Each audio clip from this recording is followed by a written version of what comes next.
Oops.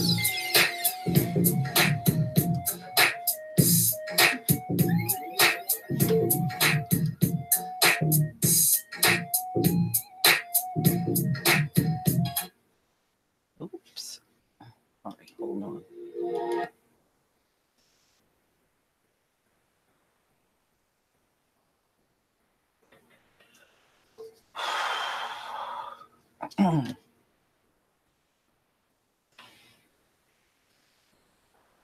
Okay. You got the extension? Yeah, it's in my room. All right. Just make sure you tuck it under the rug, okay? That way nobody trips over it when they go in the bathroom. Yeah. Okay. All right.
All right, y'all. Shabbat Shalom, family. Shabbat Shalom. And we're going to pick up from where we left off with the book of Jubilees. Yeah, you know what? Loretta shows up every time I put music on. You know, just when you think an animal don't pay attention, they really do. It's really weird. If I put any music on and she hears it, if she's downstairs, she'll come all the way upstairs and just sit in the room. Go figure, right? I knew she was going to show up as soon as I put the music on, and she did.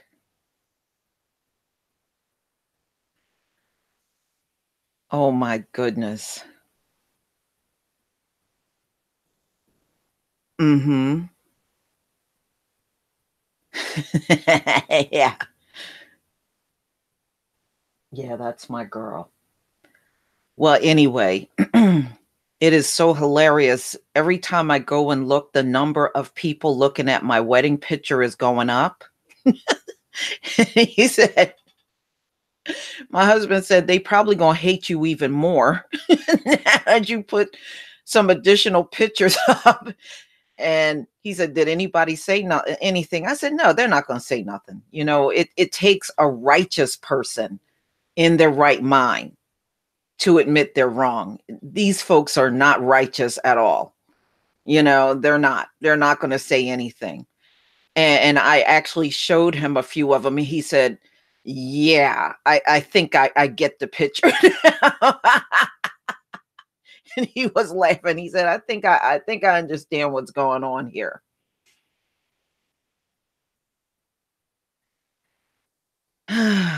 I had to rub it in kitchen ladies. Oh, patience is virtue. You ran over there and rubbed in it. Oh my God. Oh, I'm positive she came over to look. I have no doubt about it. She's way too concerned about what I do. So she already done seen them.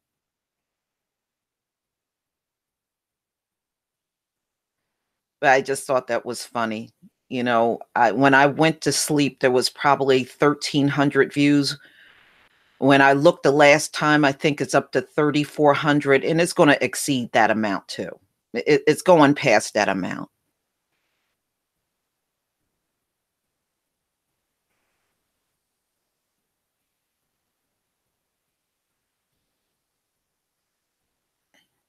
Magic City, you didn't see my pics. I showed my throwback wedding pictures. You know, that included my parents and in the pictures. Yeah, that's what I did. It was on the last hangout. So you might want to go to my last hangout. I showed them quite a few times in that hangout.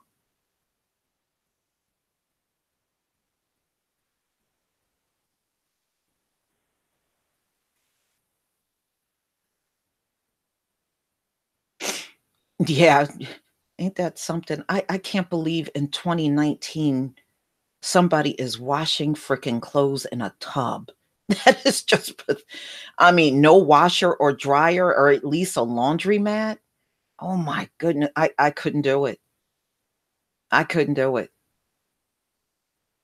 Thank you so much, C8, CH38. Um, no, I couldn't do it. Not with washer and dryers that exist in the world. Oh, Magic City, you didn't miss everything. You know, the hangout is it's still up. It's still public. It's live with Lisa and see my wedding pictures, my wedding pics. If you go to my other channel, my main channel, you'll see it.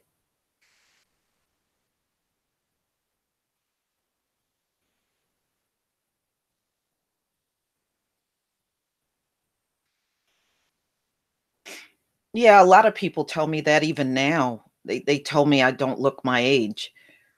But I'm telling you, y'all, when I used to throw my hair in a ponytail and I would go out, a couple of times I went out drinking with a few friends, dinner and drinks, I always got carded. They always thought I was not old enough to drink, and I was. And that happened virtually all throughout my 20s. If I went to, with other people, and we would all be around the same age, and for some reason, the waitress or waiter would think I was younger, and I wasn't.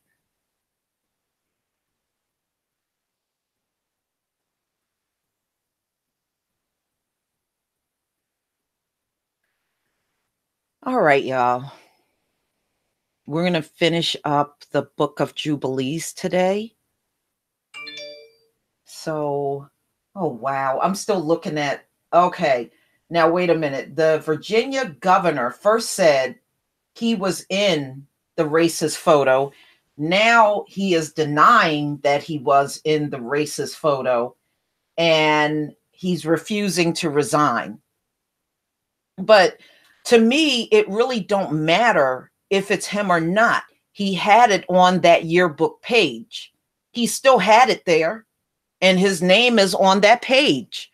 So personally, I think is irrelevant whether he's in the picture or not. You still had that on your yearbook page. So if you were not like that, you would never have put a picture like that on your yearbook page. And I have to wonder, what kind of school allowed something like that? What kind of school would have looked at a picture like that and thought it was okay to put in your book back in 1984? So I don't see how he's in the clear for anything. That's my opinion. That man is definitely a racist. And in my opinion, I think he is in that photo, but he knows he's in blackface or with a Klan hood on, and you really can't tell. You can't make out who it is. That's why he's backing off and saying, "Oh, that I'm not in that picture." Wait a minute. How do you go from saying you're in the picture to saying you're not in the picture? See, this man is a racist, y'all. He's a racist. He's a racist. And he ran as a Democrat. This is why I keep trying to tell our people these Democrats are no different. They are just like these racist as Republicans. They are no different. They do the same things. Yeah, he is making it worse. Yeah, yes, he is. But, as you can see, you can't believe or trust anything that comes from this man. I don't care what Democrat he claim he is. The man is a racist. And he's a liar too. How can you be the person in the picture and then now all of a sudden you're not that person and you're not remembering things right? You're a liar. He remembers that picture. Just like I know many of these old elderly white folks, they done been to a lynching. Don't you believe for one moment that they never saw a lynching? Most of these old ass motherfuckers, they saw lynchings and they went and cheered it on.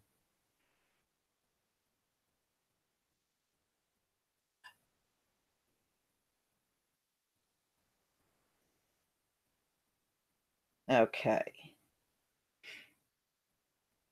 Now, actually, a few people sent me the Jussie Smollett story. I didn't do the story at all, but I watched other people's videos on that. I have elected not to do the video on that. He is a homosexual. I'm not down with homosexuality, and all that. So I just elected not to do a video on him at all. That is just my personal choice not to do it. But I do know that there were several people that did the story. People have sent me the story in the email, and I'm not gonna do the story. It's just my own personal choice not to do it. You know, if the Most High is saying that lifestyle is an abomination, then I can't sit and do a story on that. I can't.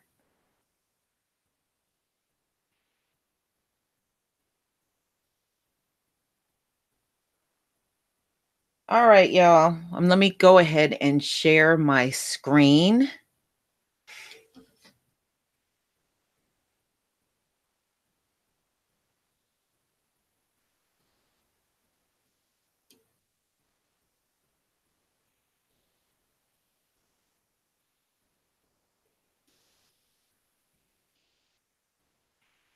All right.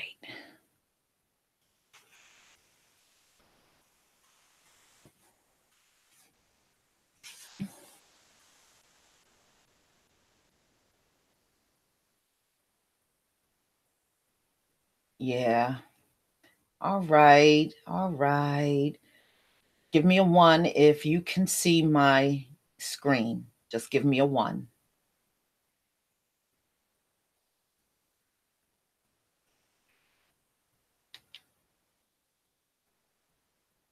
Okay.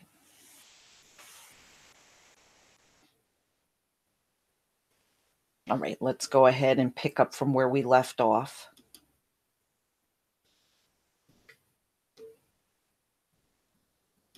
The 86th year in the life of. In the 5th year of the 4th week of that Jubilee, in the 3rd month, in the middle of the month, Abram made a feast of the first fruits of the harvest of the grain. And he offered up a new sacrifice upon the altar, the first fruits of food for the Lord. A bull and a goat and a sheep were upon the altar as burnt offering to the Lord. And their fruit offering and their libation he offered up upon the altar with frankincense. And the Lord appeared to Abram and said to him, I am God Shaddai. And be pleasing to me and be perfect. And I will make my covenant between me and you, and I will make you increase very much. And Abram fell on his face, and the Lord spoke to him, saying, Behold, my ordinance was with you, and you will be called the father of many nations. And your name therefore will not be called Abram, but your name will henceforth and forever be Abraham, because I have established you as the father of many nations. And I shall make you very great, and I shall make you into nations, and kings will come from you, and I shall establish my covenant between me and you, and your seed after you, and their generations, for an eternal ordinance, so that I might be God for you and your seed after you. And I shall give to you and your seed after you the land where you sojourn, the land of Canaan, which you will possess forever, and I shall be God for them. And the Lord said to Abraham, and you also keep my covenant, you and your seed after you, and you will circumcise all your males, and you shall circumcise your foreskins, and it will be a sign of the eternal ordinance between me and you. Still dark at daybreak, and he loaded his ass and took 2 of his young men servants with him and Isaac his son. And he split the wood of the sacrifice, and he went to the place on the 3rd day. And he saw the place from afar. And he arrived at a well of water, and he said to the young men, Stay here with the ass, and I and the child shall go. And when we have worshipped, we shall return to you. And he took the wood of the sacrifice and put it on the shoulder of Isaac his son. And he took the fire and the knife in his hand. And the 2 of them went together to that place. And Isaac said to his father, Father. And he said, Here I am, my son. And he said to him, Behold the fire and the knife and the wood. But where is the lamb for the burnt offering, father? And he said, The Lord will see about the lamb for the burnt offering, my son. And they drew near to the holy place of the mountain of the Lord. And he built an altar, and he placed the wood on the altar. And he bound Isaac his son, and he placed him on the wood which was on top of the altar. And he stretched forth his hand, and he took the knife in order to slaughter Isaac his son. And I stood before him and before Prince Mastama. And the Lord said, Speak to him. Do not let his hand descend upon the child, and do not let him do anything to him, because I know that he is the one who fears the Lord. And I called out to him from heaven, and I said to him, Abraham, Abraham. And he was terrified and said, Here I am. And I said to him, do not put forth your hand against the child, and do not do anything to him, because now I know that you are one who fears the Lord, and you did not deny your firstborn son to me. And Prince Mastama was shamed, and Abraham lifted up his eyes and saw a ram was caught in the thicket by his horns. And Abraham went and took the ram and offered it up for a burnt offering instead of his son. And Abraham called that place, the Lord has seen, so that it is said, in the mountain, the Lord has seen. It is Mount Zion. And the Lord called Abraham by his name again from heaven, just as he caused us to appear, so that we might speak to him in the name of the Lord. And he said, I swear by myself, says the Lord, because you have done this thing, you have not denied your firstborn son, whom you love, to me, that I shall surely bless you, and I shall surely multiply your seed like the stars of heaven, and like the sand of the seashore, and your seed shall inherit the cities of their enemies. And all of the nations of the earth will bless themselves by your seed, because you obeyed my word. And I have made known to all that you are faithful to me in everything which I say to you. Go in peace. And Abraham went to his young men, and they got up and went to Beersheba together. And Abraham dwelt by the well of the oak. And he observed this festival every year for 7 days with rejoicing. And he named it the Feast of the Lord, according to the 7 days during which he went and returned in peace. And thus it is ordained and written in the heavenly tablets concerning Israel and his seed to observe this festival 7 days with festal joy. In the first year of the first week, in this 42nd Jubilee, Abraham returned and dwelt 2 weeks of years opposite Hebron, Kiriath Arba.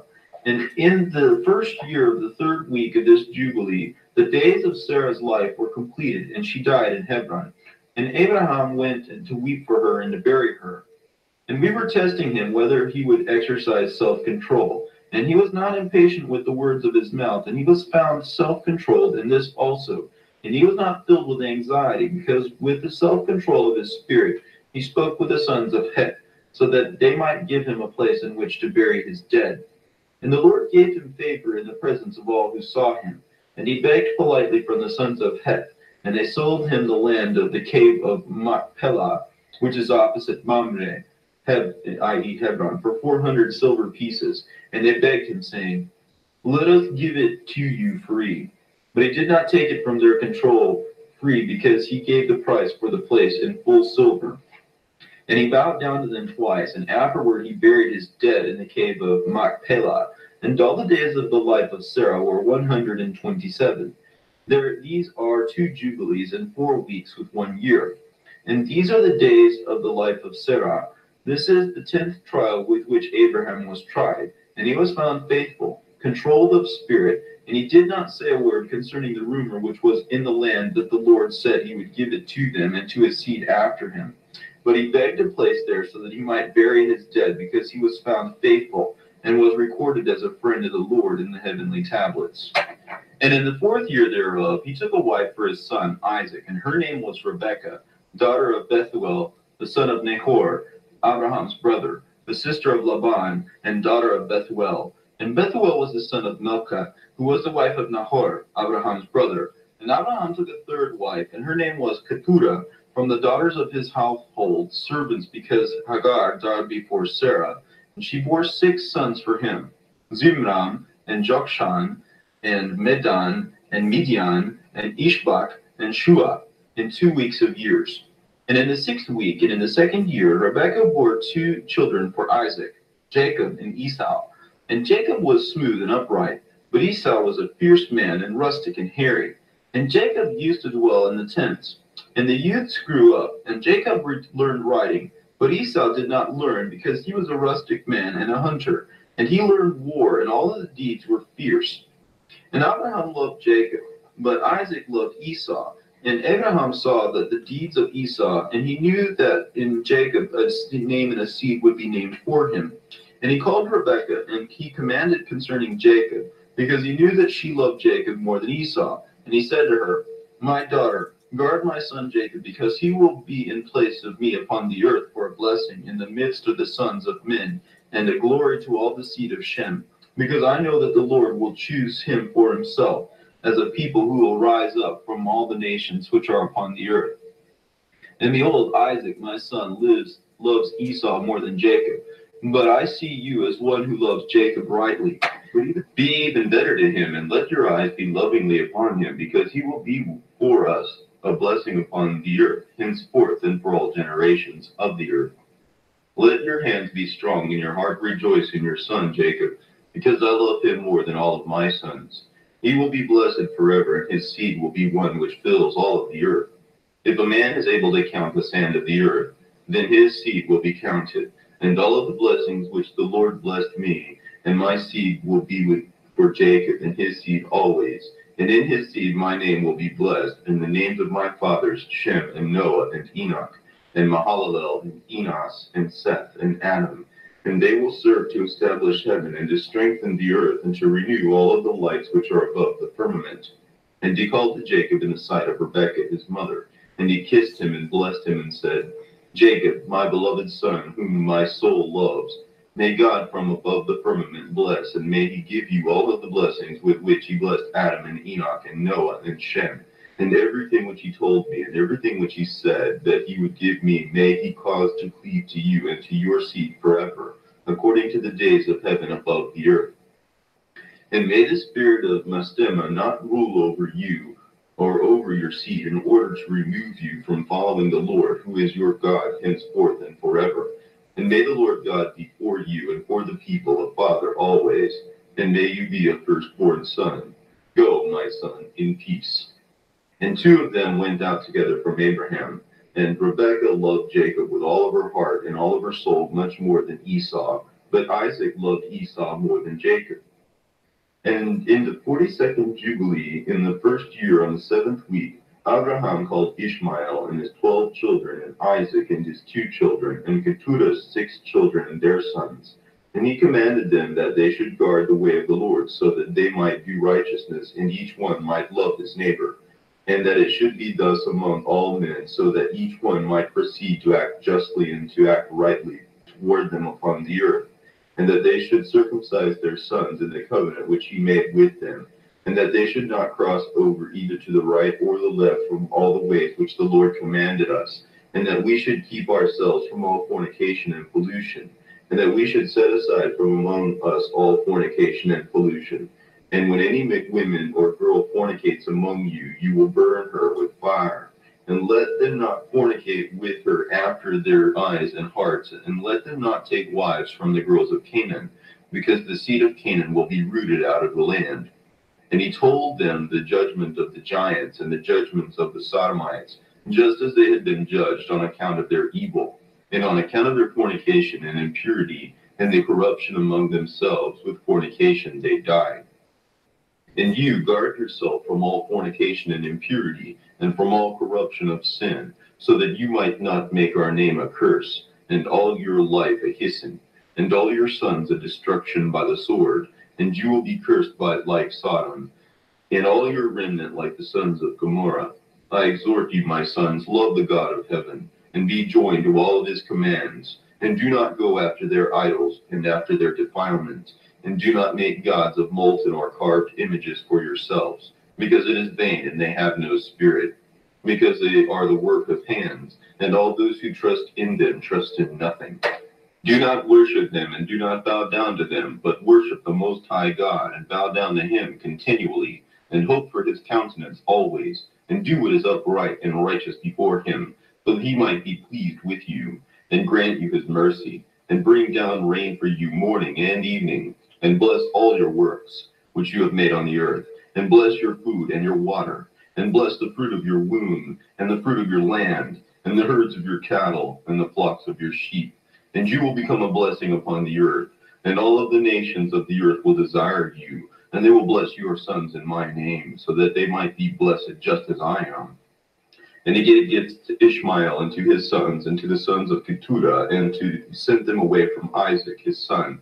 And he gave everything to Isaac his son. And Ishmael and his sons, and the sons of Keturah and their sons went together, and they dwelt from Paran to the entrance of Babylon, in all of the land which faces the east opposite the desert. And these mixed with each other, and they are called Arabs, or Ishmaelites.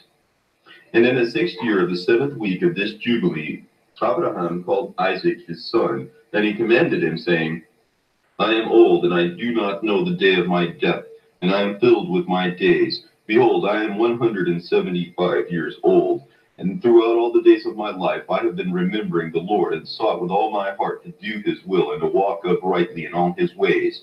I hated idols, and those who serve them I have rejected, and I have offered my heart and spirit, so that I might be careful to do the will of the one who created me, because he is the living God, and he is holy and faithful, and he is more righteous than all the others, and there is no accepting of persons with him or accepting of gifts, because he is a righteous God, and he is the one who executes judgment with all who transgress his commandments and despise his covenants. And you, my son, keep his commandments and ordinances and judgments, and do not follow pollutions or graven images or molten images, and do not eat any blood of beasts or cattle or of any bird which flies in heaven. And if you slaughter a sacrifice as an acceptable burnt offering of peace, slaughter it, but pour out its blood on the altar, and offer up all the fat of the burnt offering on the altar with fine flour kneaded with oil, together with its libation. You will offer it all together on the altar as a burnt offering, as a sweet aroma before the Lord. And the fat of the thanksgiving offering you will place upon the fire which is on the altar. You shall remove the fat which is on the belly, all of the fat of the internal organs and the 2 kidneys, and all of the fat which is on them and on the thighs, and the liver together with the kidneys. And you will offer all of this up as a sweet aroma which is acceptable before the Lord, together with its fruit offerings and its libation for a sweet odor, the bread of a burnt offering to the Lord. And eat its flesh on that day and on the second day, but do not let the sun of the second day set upon it until it is consumed. And do not let it remain until the 3rd day, because it will not be acceptable, since it was not chosen. Therefore it will not be eaten. And all of those who eat it will raise up sin against themselves, because thus I have found written in the books of my forefathers, and in the words of Enoch, and in the words of Noah. And you shall put salt in all your offerings, and you shall not omit the salt of the covenant from any of your offerings before the Lord. And take caution with the wood of the offering, that you do not bring wood for the offering except of such as these: cypress, bay, almond, fir, pine, cedar, juniper, fig, olive, myrtle, laurel, and aspalathos. But place some of these trees under the burnt offering on the altar with their appearance tested, and you will not place any split or dark wood, but wood strong and pure, which has no spots, perfect and new growth. And you will not place old wood there, because its aroma has gone out, because there is not therefore an aroma upon it as before. Except for these trees, there is none other that you will put on the altar, because its aroma has separated, and the smell of its aroma will go up to heaven. Keep this commandment and do it, my son, so that you might act uprightly in all of your deeds, and all of the appointed times be pure in your body, and wash yourself with water before you go to make an offering upon the altar. And wash your hands and your feet before you approach the altar. And when you have completed making the offering, wash your hands and feet again. And let there not be seen any blood upon your garments, or you. Be careful, my son, be extremely careful of blood. Cover it in the earth, and therefore do not eat blood, because it is life. And you shall not eat any blood, and do not accept gifts for any human blood, lest it be poured out in vain, without judgment, because it is blood which is poured out to cause sin for the earth. And the earth is not able to be purified of human blood, except by blood of one who shed it. And you shall not accept gifts or tributes for human blood, blood through blood, so that you may be accepted before the Lord God Most High, and he will be the protector of the good, so that you might guard yourself from all evil, and so that he might save you from all death. I see, my son, every deed of mankind, that their sins and evils, and all of their deeds are defilement and corruption and contamination, and there is no righteousness with them. Be careful not to walk in their ways, and to tread in their path, or to commit a mortal sin before the Most High God, so that he will hide his face from you and deliver you into the power of your sin, and uproot you from the earth, and your seed from beneath the sky, and your name and seed will perish from all the earth. Turn yourself aside from all their deeds and from all their defilement, and keep the commands of the Most High God, and perform his will, and act uprightly in all things, and he will bless you in all your deeds. And he will raise up from you a righteous plant in all the earth throughout all the generations of the earth. And my name and your name shall not cease from beneath heaven forever. Go, my son, in peace. May God Most High, my God and your God, strengthen you to do his will, and may he bless all of your seed and the remnant of your seed for eternal generations with all righteous blessing, so that you might be a blessing in all of the earth. And he went out from him rejoicing. And it came to pass in the first week of this 44th Jubilee in the second year, that the year in which Abraham died, that Isaac and Ishmael came from the well of the oath to Abraham, their father, to observe the feast of Shavuot, which is the feast of the first fruits of the harvest. And Abraham rejoiced because both of his children came. For Isaac had many possessions in Beersheba, and Isaac used to go and inspect his possessions and return to his father. And in those days Ishmael came to see his father, and both of them came together. And Isaac slaughtered a sacrifice as a burnt offering, and offered it up upon the altar of his father which he built in Hebron. And he sacrificed a thank offering, and made a feast of joy before Ishmael his brother. And Rebekah made new round cakes of new grain, and she gave them both to Jacob her son, to take to Abraham his father, from the first fruits of the land, so that he might eat and bless the Creator of all before he died. And Isaac also sent by the hand of Jacob a good thank offering to Abraham, so that he might eat and drink. And he ate and drank and blessed God Most High, who created heaven and earth, and who made all of the fat of the earth, and gave it to the sons of man, so that they might eat and drink and bless their Creator. And now I thank you, my God, because you have let me see this day. Behold, I am 175 years old, and filled in days, and all of my days were peaceful for me. The sword of all the enemy did not triumph over me in anything which you gave me or my sons all the days of my life until this day.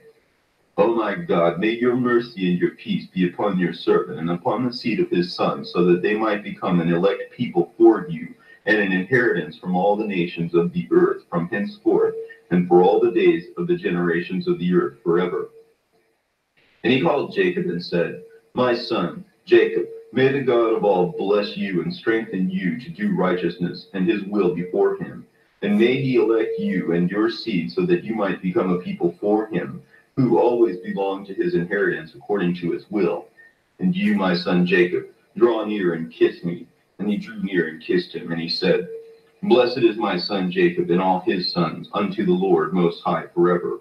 May the Lord give you righteous seed, and may he sanctify some of your sons in the midst of all the earth. May the nations serve you, and all the nations bow down before your seed. Be strong before all men, and rule over all the seed of Seth. Then may your ways be righteous, and the ways of your sons, in order to be a holy people. May the Most High God give you all the blessings with which he blessed me, and with which he blessed Noah and Adam. May they rest upon the holy head of your seed throughout each generation and forever. May he cleanse you from all sin and defilement, so that he might forgive all of your transgressions and your erring through ignorance. May he strengthen you and bless you, and may you inherit all of the earth. And may he renew his covenant with you, so that you might be a people for him, belonging to his inheritance forever. And he will be a God for you and for your seed in truth and righteousness throughout all the days of the earth. And you also, my son, Jacob, remember my words and keep the commandments of Abraham your father. Separate yourself from the Gentiles, and do not eat with them, and do not perform deeds like theirs, and do not become associates of theirs, because their deeds are defiled, and all of their ways are contaminated and despicable and abominable. They slaughter their sacrifices to the dead, and to the demons they bow down, and they eat in tombs. And all of their deeds are worthless and vain, and they have no heart to perceive, and they have no eyes to see what their deeds are, and where they wander astray, saying to the tree, You are my God, and to the stone, You are my Lord, and You are my Savior, and they have no heart. But as for you, my son Jacob, may God Most High help you, and the God of heaven bless you, and may he turn you from their defilements and from all their errors. Be careful, my son Jacob, that you do not take a wife from any of the seed of the daughters of Canaan, because all of his seed is destined for uprooting from the earth, because through the sin of Ham, Canaan sinned, and all of his seed will be blotted from the earth, and all his remnant. and there is none of his who will be saved. And for all those who worship idols, and for the hated ones, because there is no hope in the land of the living, because they will go down into Sheol, and in the place of judgment they will walk. And they will have no memory upon the earth, just as the sons of Sodom were taken from the earth, so too all those who worship idols shall be taken away. Do not fear, my son Jacob, and do not be in terror, O son of Abraham. The Most High God shall protect you from destruction, and from the ways of error he will deliver you. This house I have built for myself, so that I might cause my name to dwell upon it in the land. It has been given to you and to your seed forever, and it will be called the house of Abraham, and it will be given to you and your seed forever, because you will build my house, and you will raise up my name before God forever. Your seed and your name will remain in all earth's generations. And he ceased commanding him and blessing him, and both of them lay down together in one bed. And Jacob slept on the bosom of Abraham, his father's father, and he kissed him 7 times. And his compassionate heart rejoiced over him, and he blessed him with all his heart. And he said, God, Most High, is the God of all, and Creator of all, who brought me out from Ur of the Chaldees, so that he might give me this land to inherit it forever, and to raise up a holy seed, so that the Most High may be blessed forever. And he blessed Jacob, saying, My son is the one in whom I rejoice with all of my heart and all of my emotion. And may your favor and your mercy rest upon him and upon his seed always. And do not forsake him and neglect him henceforth and for the eternal days. And may your eyes be open upon him and upon his seed, so that you might protect him and bless him and sanctify him for a people who belong to your heritage. And bless him with all of your blessings henceforth and for all the eternal days. And renew your covenant and your mercy with him, and with his seed, and with all your will in all of the earth's generations. And he placed the 2 fingers of Jacob on his eyes, and he blessed the God of gods. And he covered his face, and stretched out his feet, and slept the eternal sleep. And he was gathered to his fathers. During all of this time, Jacob was lying on his bosom, and did not know that Abraham, his grandfather, was dead. And Jacob awoke from his sleep, and behold, Abraham was cold as ice. And he said, O Father, Father, and none spoke, and he knew that he was dead. And he rose up from his bosom and ran and told Rebekah his mother. And Rebekah went to Isaac in the night and told him. And they went together, and Jacob was also with them, and a lamp was in his hand. And when they went, they found Abraham lying dead. And Isaac fell upon his father's face and wept and kissed him. And the sound was heard in Abraham's house. And Ishmael, his son, arose and went to Abraham his father, and he wept for Abraham his father, he and all of Abraham's house, and they wept greatly.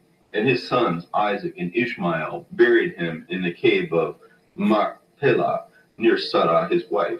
And all of the men of his house, and Isaac and Ishmael, and all of their sons, and all of the sons of Keturah, wept for him 40 days in their places. And all of the days of Abraham's weeping were completed. And he lived 3 jubilees and 4 weeks of years, 175 years. And he completed the days of his life, being old and full of days. For the days of the lives of the ancients were 19 jubilees. And after the flood they began to be less than 19 jubilees, and to grow old quickly, and to shorten the days of their lives due to much suffering and through the evil of their ways, except Abraham. For Abraham was perfect in all of his actions with the Lord, and was pleasing through righteousness all the days of his life. And behold, he did not complete 4 jubilees in his life until he grew old in the presence of evil, and his days were full. And all the generations which will arise henceforth, and until the day of the great judgment, will grow old quickly before they complete 2 jubilees, and their knowledge will forsake them because of their old age, and all of their foreknowledge will be removed. And in those days, if a man will live a jubilee and a half, they will say about him, he prolonged his life. But the majority of his days were suffering and anxiety and affliction, and there was no peace, because plague came upon plague, and wound upon wound, and affliction upon affliction, and evil report upon evil report, and sickness upon sickness, and every evil judgment of this sort one with another, sickness and downfall, and sleet and hail, and frost and fever, and chills and stupor, and famine and death and sword, and captivity, and all plagues and suffering. And all of this will come in the evil generation which sins in the land. Pollution and fornication and contamination and abomination are their deeds. Then they will say, The days of the ancients were as many as 1,000 years and good. But behold, as for the days of our lives, if a man should extend his life 70 years, or if he is strong for 80 years, then these are evil. And there is not any peace in the days of this evil generation. And in this generation, children will reproach their parents and their elders on account of sin, and on account of injustice, and on account of the words of their mouth, and on account of great evil which they will do, and on account of their forsaking the covenant which the Lord made between them and himself, so that they might be careful and observe all of his commandments and his ordinances, and all of his law without turning aside to the right or left. For they all did evil, and every mouth speaks of sin, and all their deeds are polluted and abominable, and all of their ways are contamination and pollution and corruption. Behold, the land will be corrupted on account of all their deeds, and there will be no seed of the vine, and there will be no oil, because their works are entirely faithless, and all of them will be destroyed together, beast, cattle, birds, and all the fish of the sea, on account of the sons of man. Some of these will strive with others, youths with old men, and old men with youths, the poor with the rich, the lowly with the great, and the beggar with the judge concerning the law and the covenant, because they have forgotten the commandments and covenants and the festivals and months and Sabbaths and jubilees and all of the judgments. And they will stand up with bow and swords and war in order to return them to the way. But they will not be returned until much blood is shed upon the earth by each group. And those who escape will not be turned back from their evil to the way of righteousness, because they will lift themselves up for deceit and wealth, so that one shall take everything of his neighbor. And they will pronounce the great name, but not in truth or righteousness. And they will pollute the Holy of Holies with their pollution and with the corruption of their contamination. And there will be a great plague upon the deeds of that generation from the Lord, and he will give them to the sword, and to judgment, and to captivity, and pillage and destruction. And he will rouse up against them the sinners of the nations, who have no mercy or grace for them, and have no regard for any persons, old or young, or anyone. For they will be cruel and powerful, so that they will act more evilly than any of the sons of men. And they will cause turmoil in Israel, and sin against Jacob, and much blood will be shed upon the earth. And there will be no one who will gather, and no one who will bury. In those days they will cry out and pray, to be saved from the hands of the sinners, the Gentiles. But there will be no one who will be saved. And the heads of the children will be white, with gray hairs. And an infant 3 weeks old will look aged, like one whose years are 100. And their stature will be destroyed by affliction and torment. And in those days children will begin to search the law, and to search the commandments, and return to the way of righteousness. And the days will begin to increase and grow longer among those sons of men, generation by generation, and year by year, until their days approach 1,000 years, and to a greater number of years than days. And there will be no old men, and none who is full of days, because all of them will be infants and children, and all of their days will be complete, and live in peace and rejoicing.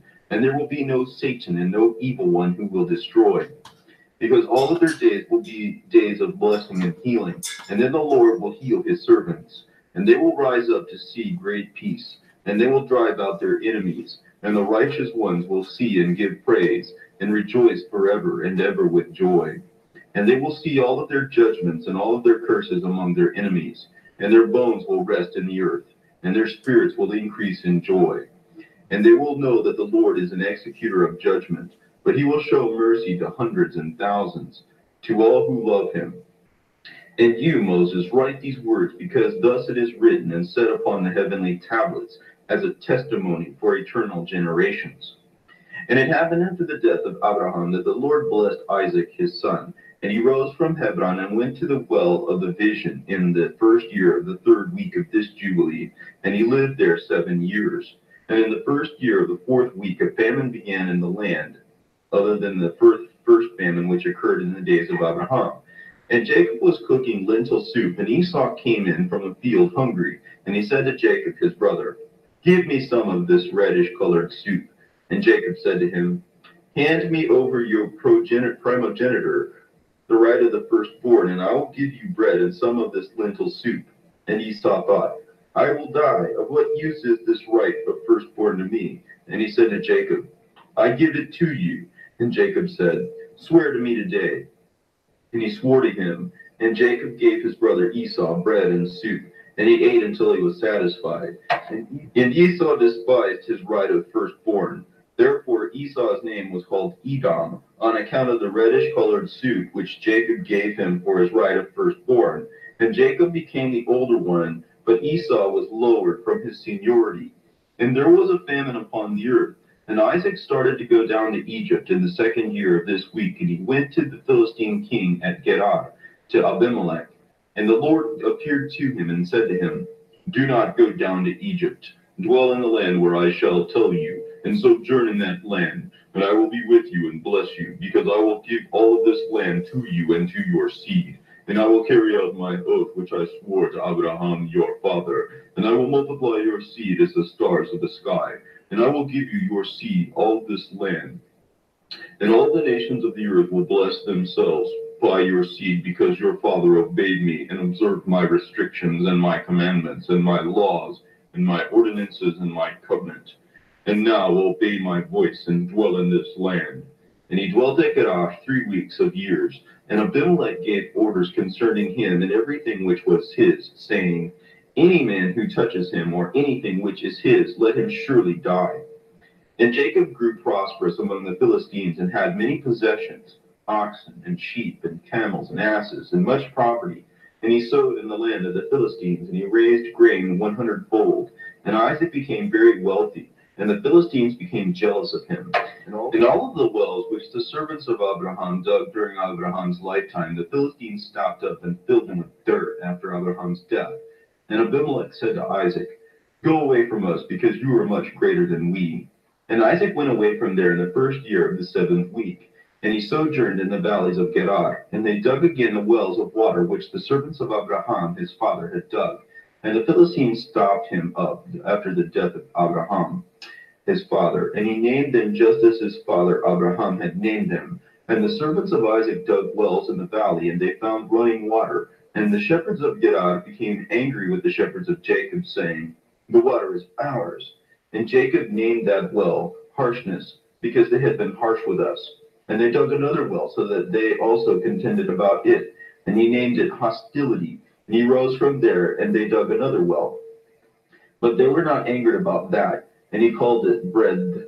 And Isaac said, Now the Lord has made wide a place for us, and we have increased in the land. And he went up from there to the well of the oath in the first year of the first week in the 44th Jubilee. And the Lord appeared to him during that night on the new moon of the first month. And he said to him, I am the God of Abraham your father.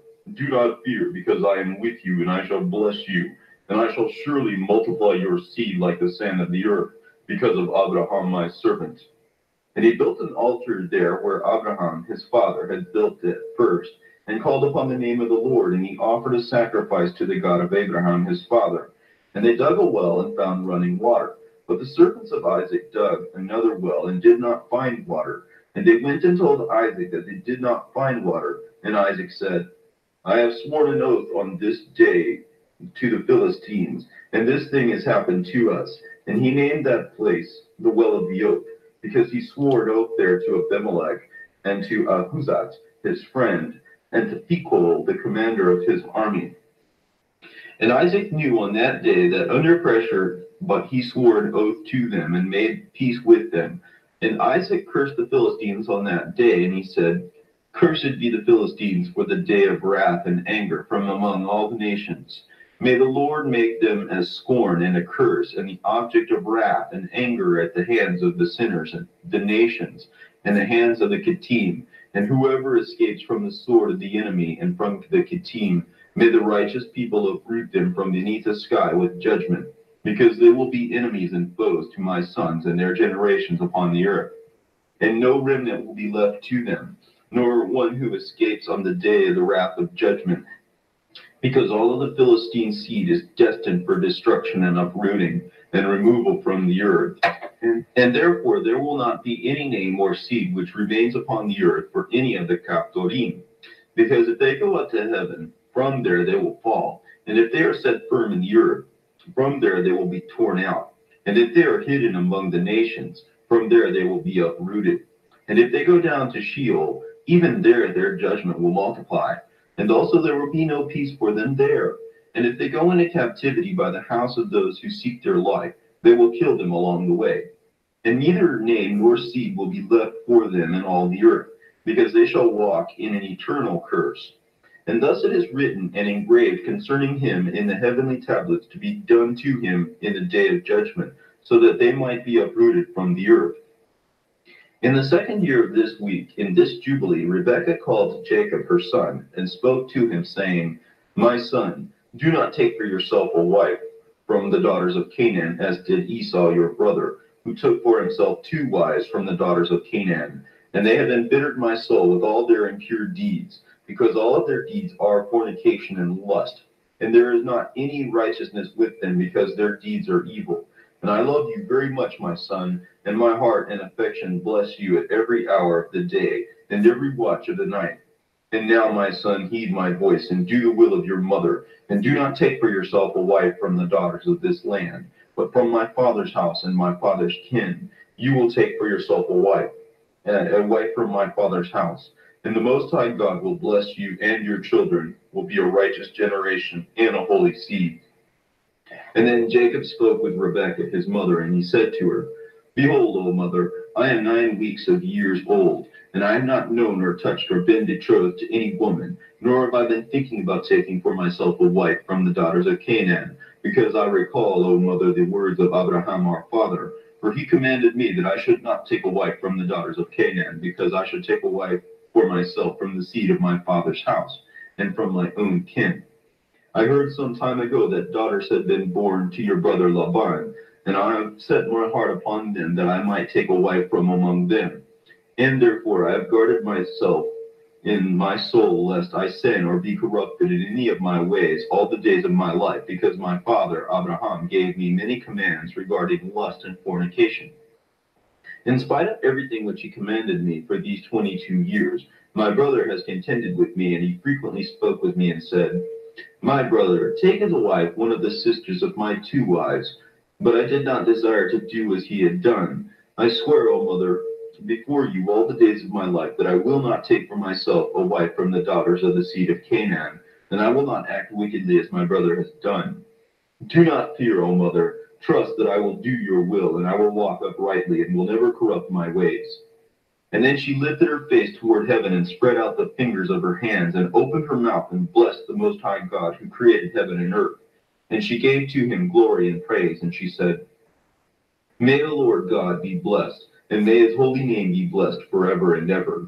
He who gave me to Jacob, a pure son and a holy seed, because he is yours, and his seed will belong to you for all times, and in all generations forever.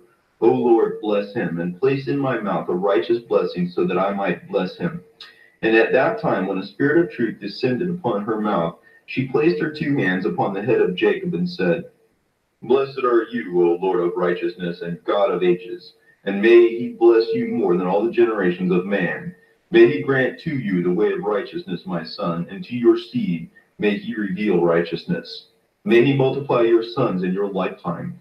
May they rise up according to the number of the months of the year, and may their sons be more numerous and greater than the stars of heaven, and more than the sand of the sea. May their numbers increase, and may he give to them his pleasant land, just as he has said he would give it to Abraham and his seed after him always, and may they hold it as a possession forever.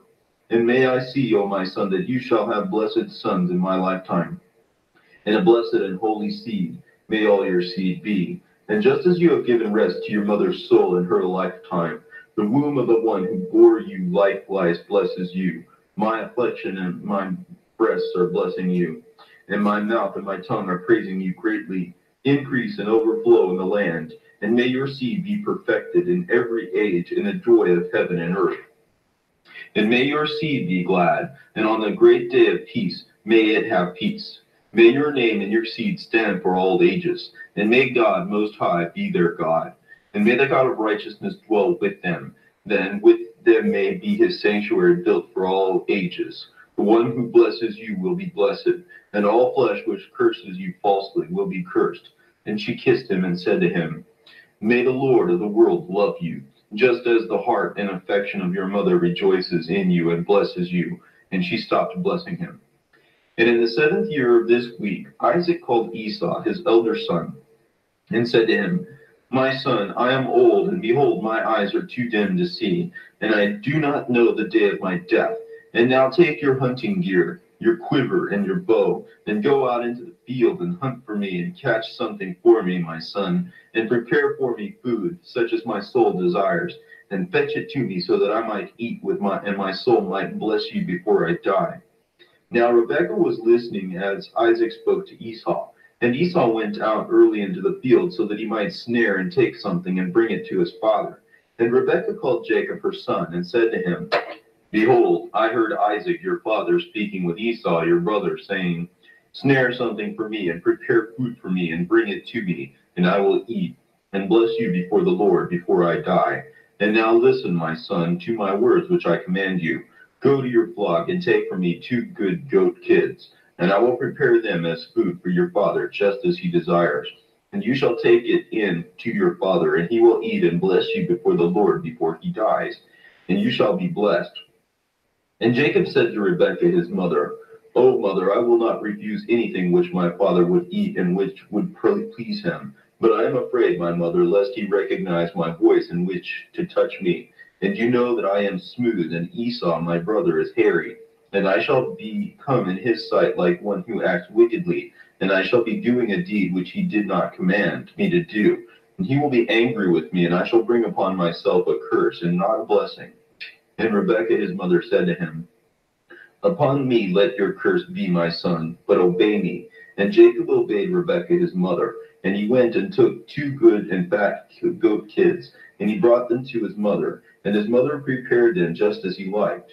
And Rebekah took the favorite clothing of her elder son Esau, which was with her in the house, and she put it on Jacob, her youngest son, and hides of the goats, and she placed on his hands and on the bare parts of his neck. And she gave the stew and bread which she had prepared into the hands of Jacob her son. And Jacob entered into his father and said, I am your son. I have done just as you said to me. Come and sit down and eat from what I have snared, O father, so that your soul might bless me. And Isaac said to his son, How have you found it so quickly, my son? And Jacob said, It is because your God directed me. And Isaac said to him, Draw near and let me touch you, my son, to know whether you are my son Esau or not. Then Jacob drew near to Isaac his father, and he touched him, and he said, The voice is the voice of Jacob, but the hands are the hands of Esau. And he did not know him because the change was from heaven in order to distract his mind. And Isaac was unaware because his hands were hairy like the hands of Esau, so that he blessed him. And he said, Are you my son Esau? And he said, I am your son. And he said, Bring it near to me, so that I will eat some of what you snared, my son, so that my soul might bless you. And he brought it near to him, and he ate. And he brought him wine, and he drank. And Isaac his father said, Come to me and kiss me, my son. And he drew near, and he kissed him. And he smelled the fragrance and the odor of his garments, and blessed him, and he said, Behold, the odor of my son is like the odor of a field which the Lord has blessed.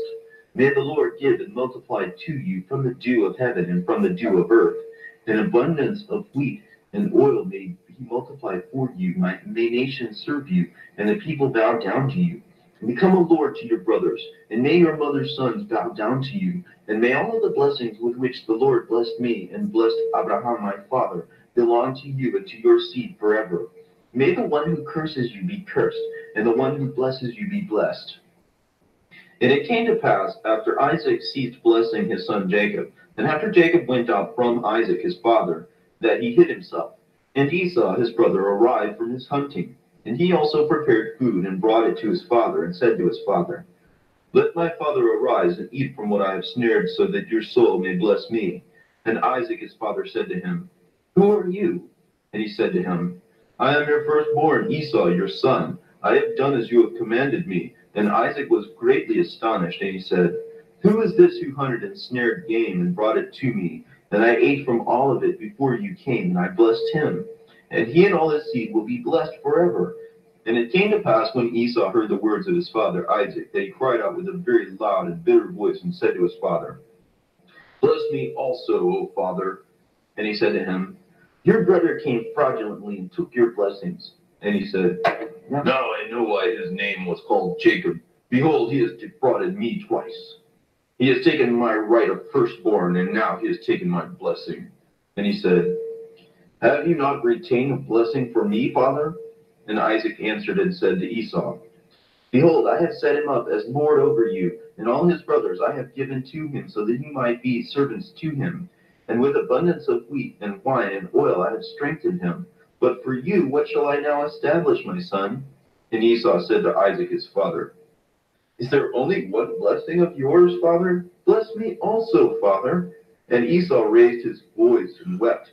And Isaac answered and said to him, Behold, apart from the dew of the land shall be your dwelling, and apart from the dew of heaven from above.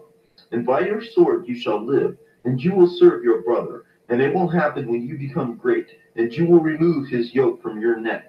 And then you will surely sin completely unto death, and your seed will be rooted out from under heaven. And Esau kept threatening Jacob on account of the blessing with which his father blessed him. And he said in his heart, Now let the days of mourning for my father grow near, and I will kill Jacob my brother. And the words of Esau, her elder son, were told to Rebekah in a dream. And Rebekah sent and called Jacob, her younger son, and she said to him, Behold, Esau your brother will take vengeance in order to kill you. So now, my son, obey me and arise and flee to Laban, my brother, and to Haran, and dwell with him a few days until your brother's anger is turned away, and he abandons his anger with you and forgets the full extent of what you did to him. And I will send and bring you from there. And Jacob said, I am not afraid. If he desires to kill me, I shall kill him. And she said to him, No, lest I be bereaved of both my sons in one day. And Jacob said to Rebekah his mother, Behold, you know that my father is old, and he does not see because his eyes are dim. And if I leave him, it will be grievous in his sight, because I am leaving and going from you. And my father will be angry and curse me. I will not go. But when he sends me, only then will I go. And Rebekah said to Jacob, I will go in, and I will speak to him, and he will send you. And Rebekah entered, and she said to Isaac, I despise my life because of the two daughters of Heth, whom Esau took as wives for himself. And if Jacob takes a wife from among the daughters of the land, who are like these, why then shall I live? Because the daughters of Canaan are evil. And Isaac called Jacob, and he blessed him, and he admonished him, and he said to him, Do not take for yourself a wife from any of the daughters of Canaan. Arise and go into Mesopotamia to the house of Bethuel, your mother's father, and take a wife for yourself from there, from the daughters of Laban, your mother's brother.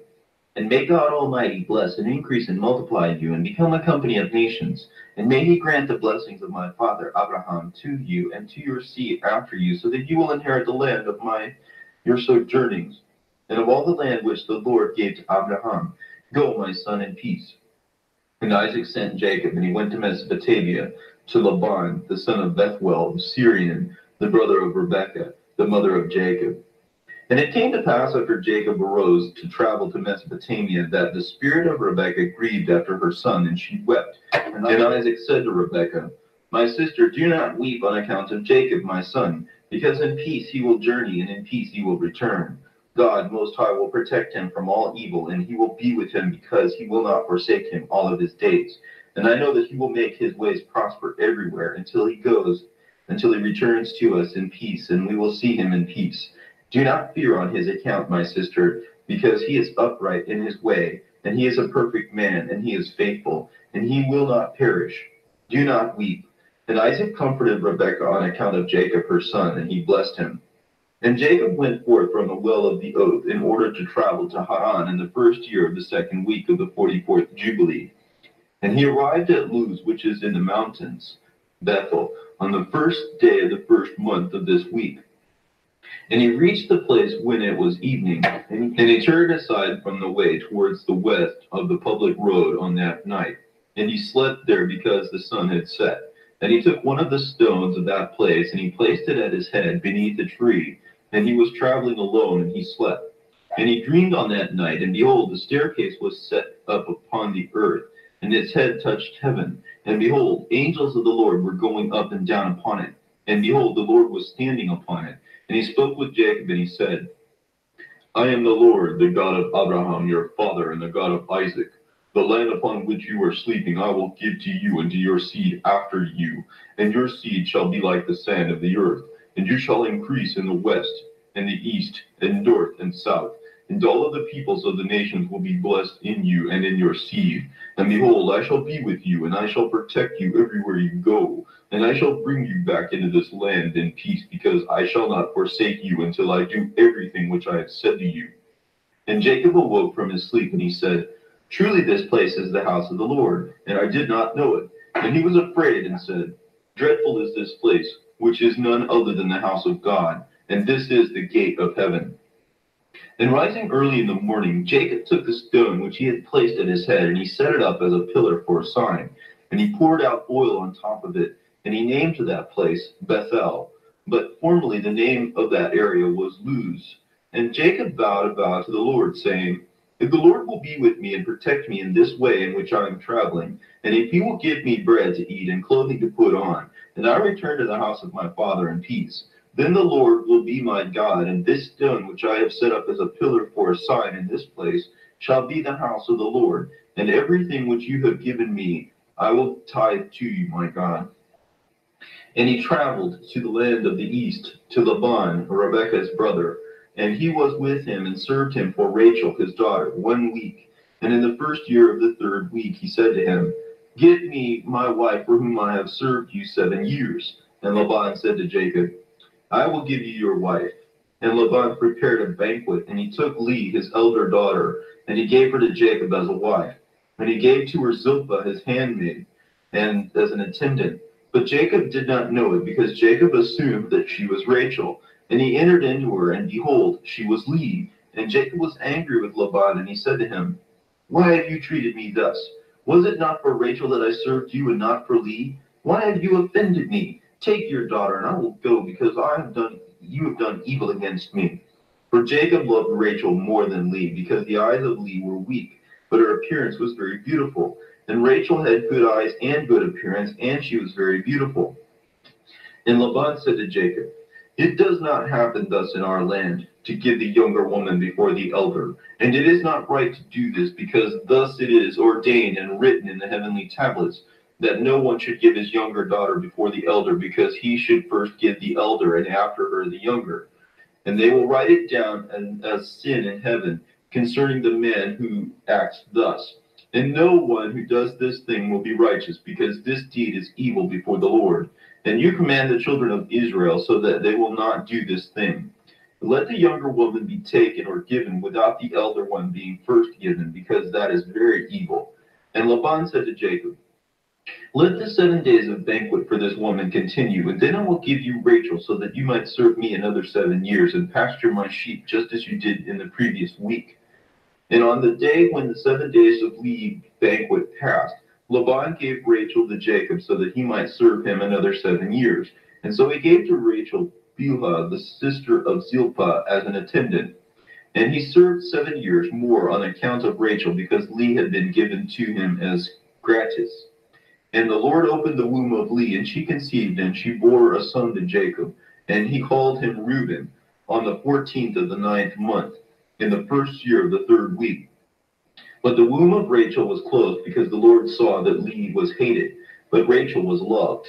And Jacob again went in to Leah, and she conceived, and she bore another son to Jacob. And she called him Simeon, on the 21st of the 10th month, and in the 3rd week of this year.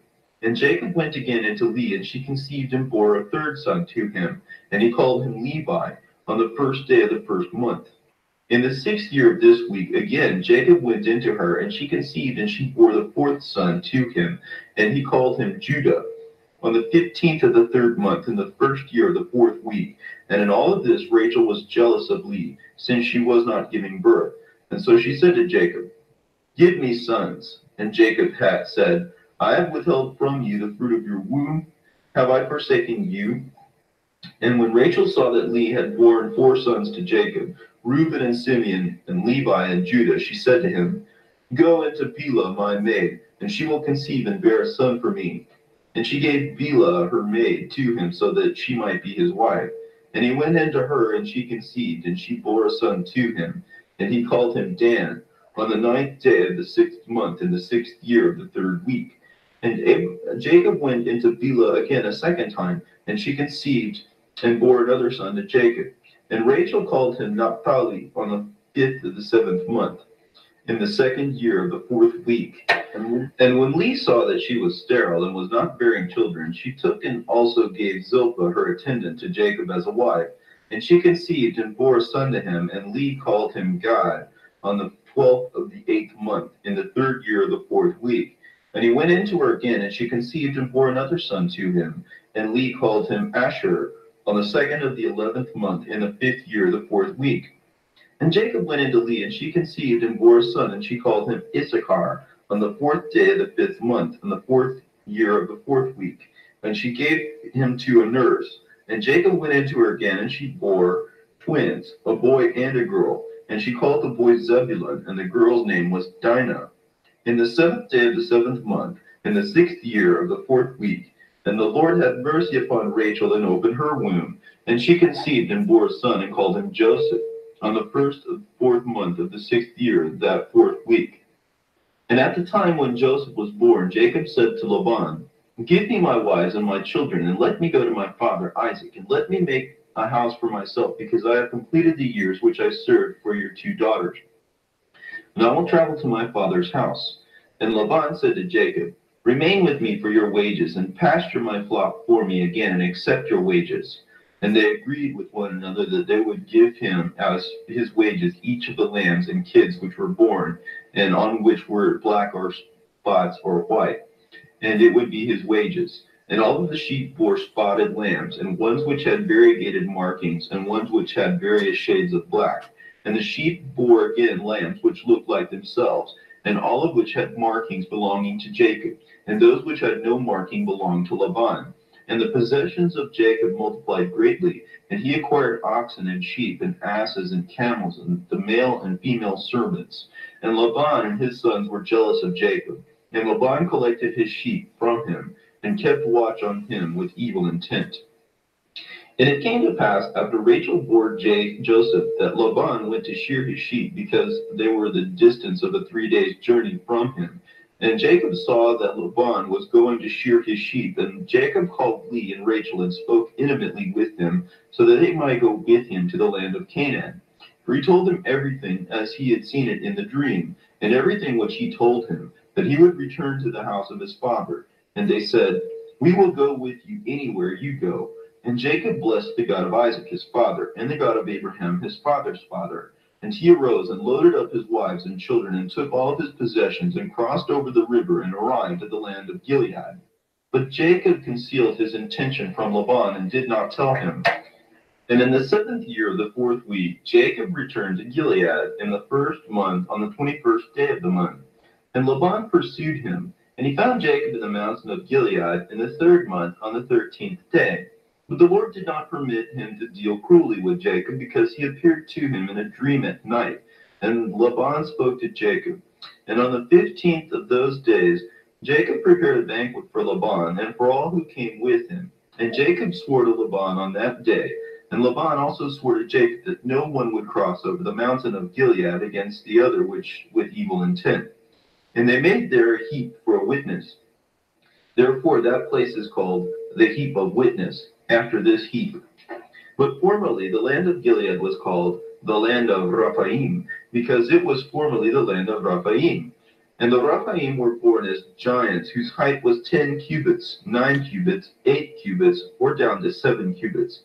And their dwelling was from the land of the Ammonites to Mount Hermon, and their royal palaces were in Karnaim and Ashtaroth, and Edrei and Misur, and Baalim. But the Lord destroyed them because of their evil, the evil of their deeds, since they were very cruel. And the Amorites dwelt there instead of them, evil and sinful. And there is no people today who have fully equaled all of their sins, and therefore they had no length of life in the land. And Jacob dismissed Laban, and he traveled to Mesopotamia, the land of the east. And Jacob returned to the land of Gilead, and he crossed over the Jabbok in the 9th month, on the 11th day of the month. And on that day Esau his brother came to him, and was reconciled to him, and he went away from him to the land of Seir. But Jacob dwelt in tents. And in the first year of the 5th week, in that Jubilee, he crossed over the Jordan, and he dwelt on the other side of the Jordan. And he was pasturing his sheep from the sea of the Heap as far as Bethshan and Dothan, and the forest of Akrabim. And he sent to his father Isaac some of all his possessions, clothing and food, and meat and drink and milk, and butter and cheese, and some dates of the valley. And he also sent to his mother Rebekah 4 times per year, between the appointed times of the months, and between plowing and reaping, and between fall and the rainy season, and between winter and spring, to the tower of Abraham. For Isaac had returned from the well of the oath, and had gone up to the tower of his father Abraham, and he dwelt there away from his son Esau, because in the days when Jacob journeyed to Mesopotamia, Esau took for himself as a wife Mahalath, daughter of Ishmael, and gathered together all of his father's flocks and his own wives, and went up to dwell on Mount Seir. And he left his father Isaac alone at the well of the oath.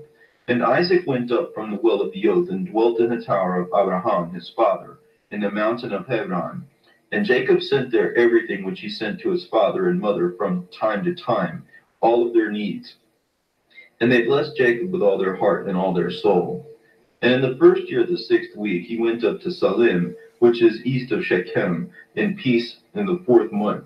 And there Dinah, the daughter of Jacob, was snatched away to the house of Shechem, son of Hamor, and the Hivite, the ruler of the land. And he lay with her and defiled her.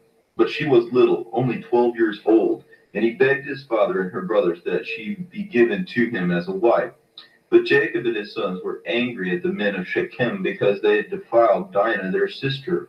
And so they spoke treacherously with them, and defrauded them, and seduced them. And Simeon and Levi entered Shechem suddenly, and they executed judgment upon all of the men of Shechem, and killed every man they found therein, and did not leave in it even one. They killed everyone painfully, because they had polluted Dinah their sister. And therefore let nothing like this be done henceforth to defile a daughter of Israel. Because the judgment was ordered in heaven against them, that they might annihilate with the sword all of the men of Shechem, because they caused a shame in Israel. And the Lord handed them over to the hands of the sons of Jacob, so that they might destroy them with the sword, and execute judgment against them. And so that nothing like this might therefore happen in Israel, to defile an Israelite virgin. And if there is any man in Israel who wishes to give his daughter or his sister to any man who is from the seed of the Gentiles, let him surely die, and let him be stoned, because he has caused shame in Israel. And also the woman will be burned with fire, because she has defiled the name of her father's house, and so she will be uprooted from Israel. And do not let an adulteress or defilement be found in Israel all the days of the generation of the earth, because Israel is holy to the Lord. And let any man who causes defilement surely die, and let it be stoned, because thus it is decreed and written in the heavenly tablets concerning all of the seed of Israel. Let anyone who causes defilement surely die, and let him be stoned. And there is no limit of days for this law, and there is no remission or forgiveness, except that the man who has caused defilement of his daughter will be rooted out from the midst of all Israel, because he has given some of his seed to Moloch, and has sinned so as to defile it. And you, Moses, command the children of Israel, and exhort them not to give any of their daughters to the Gentiles, and not to take for their sons any of the daughters of the Gentiles, because that is contemptible before the Lord. Therefore I have written for you in the words of the law all the deeds of the Shechemites, which they did against Dinah, and how the sons of Jacob spoke, saying, we will not give our daughter to a man who is uncircumcised, because that is a reproach to us. And it is a reproach to Israel, to those who give and to those who take of the daughters of the Gentile nations, because it is a defilement, and it is contemptible to Israel.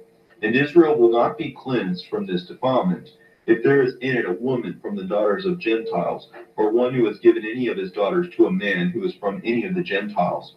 For there will be a plague upon plague, and curse upon curse, and every judgment and plague and curse will come. And if he does this thing, or if he blinds his eyes from those who cause defilement, and from those who defile the sanctuary of the Lord, and from those who profane his holy name, then all of the people will be judged together on account of all the defilement and the profaning of this one. And there is no accepting a person, or regarding appearance, or taking from his hand either fruit or sacrifice, or holocaust, or fat, or the aroma of sweet-smelling sacrifice, that he might accept it. And let any man or woman in Israel who defiled his sanctuary be dealt with likewise. Therefore I command you, saying, proclaim this testimony to Israel. See how it was for the Shechemites and their sons, how they were given into the hand of the two children of Jacob, and they killed them painfully. And it was righteousness for them that it was written down for them for righteousness. And the seed of Levi was chosen for the priesthood and Levitical orders to minister before the Lord always, just as we do. And Levi and his sons will be blessed forever, because he was zealous to do righteousness and judgment and vengeance against all those who rose up against Israel. And thus a blessing and righteousness will be written on high as a testimony for him in the heavenly tablets before the God of all. And we will remember for 1,000 generations the righteousness which a man did during his life, and in all the appointed times of the year. And it will be written on high, and it will come to him and his descendants after him. And he will be written down as a friend and a righteous one in the heavenly tablets. And all of these words I have written for you, and I have commanded you to speak to the children of Israel, that they might not commit sin or transgress the ordinances or break the covenant which was ordained for them, so that they might do it and be written down as friends. But if they transgress and act in all the ways of defilement, they will be recorded in the heavenly tablets as enemies. And they will be blotted out of the book of life and written in the book of those who will be destroyed, and with those who will be rooted out from the land. And on that day that children of Jacob killed Shechem, he wrote on high for them a book in heaven, that they did righteousness and uprightness and vengeance against the sinners, and it was written down for a blessing. And they brought forth Dinah, their sister, from the house of Shechem, and they took captive everything which was in Shechem, their sheep and their oxen, and their asses, and all their herds, and all their goods. And they brought forth everything to Jacob their father, and he spoke with them, because they slaughtered the citizens. And he was afraid of those who inhabited the land, the Canaanites and the Perizzites. But the terror of the Lord was in all of the cities which surrounded Shechem, and they did not rise up to pursue the sons of Jacob, because the dread had fallen upon them. And on the first of the month, Jacob spoke to all the men of his house, saying, purify and change your clothes, and having arisen, let us go up to Bethel, where on the day when I fled from the face of Esau my brother, I made a vow to him, who had been with me and has returned me into this land in peace.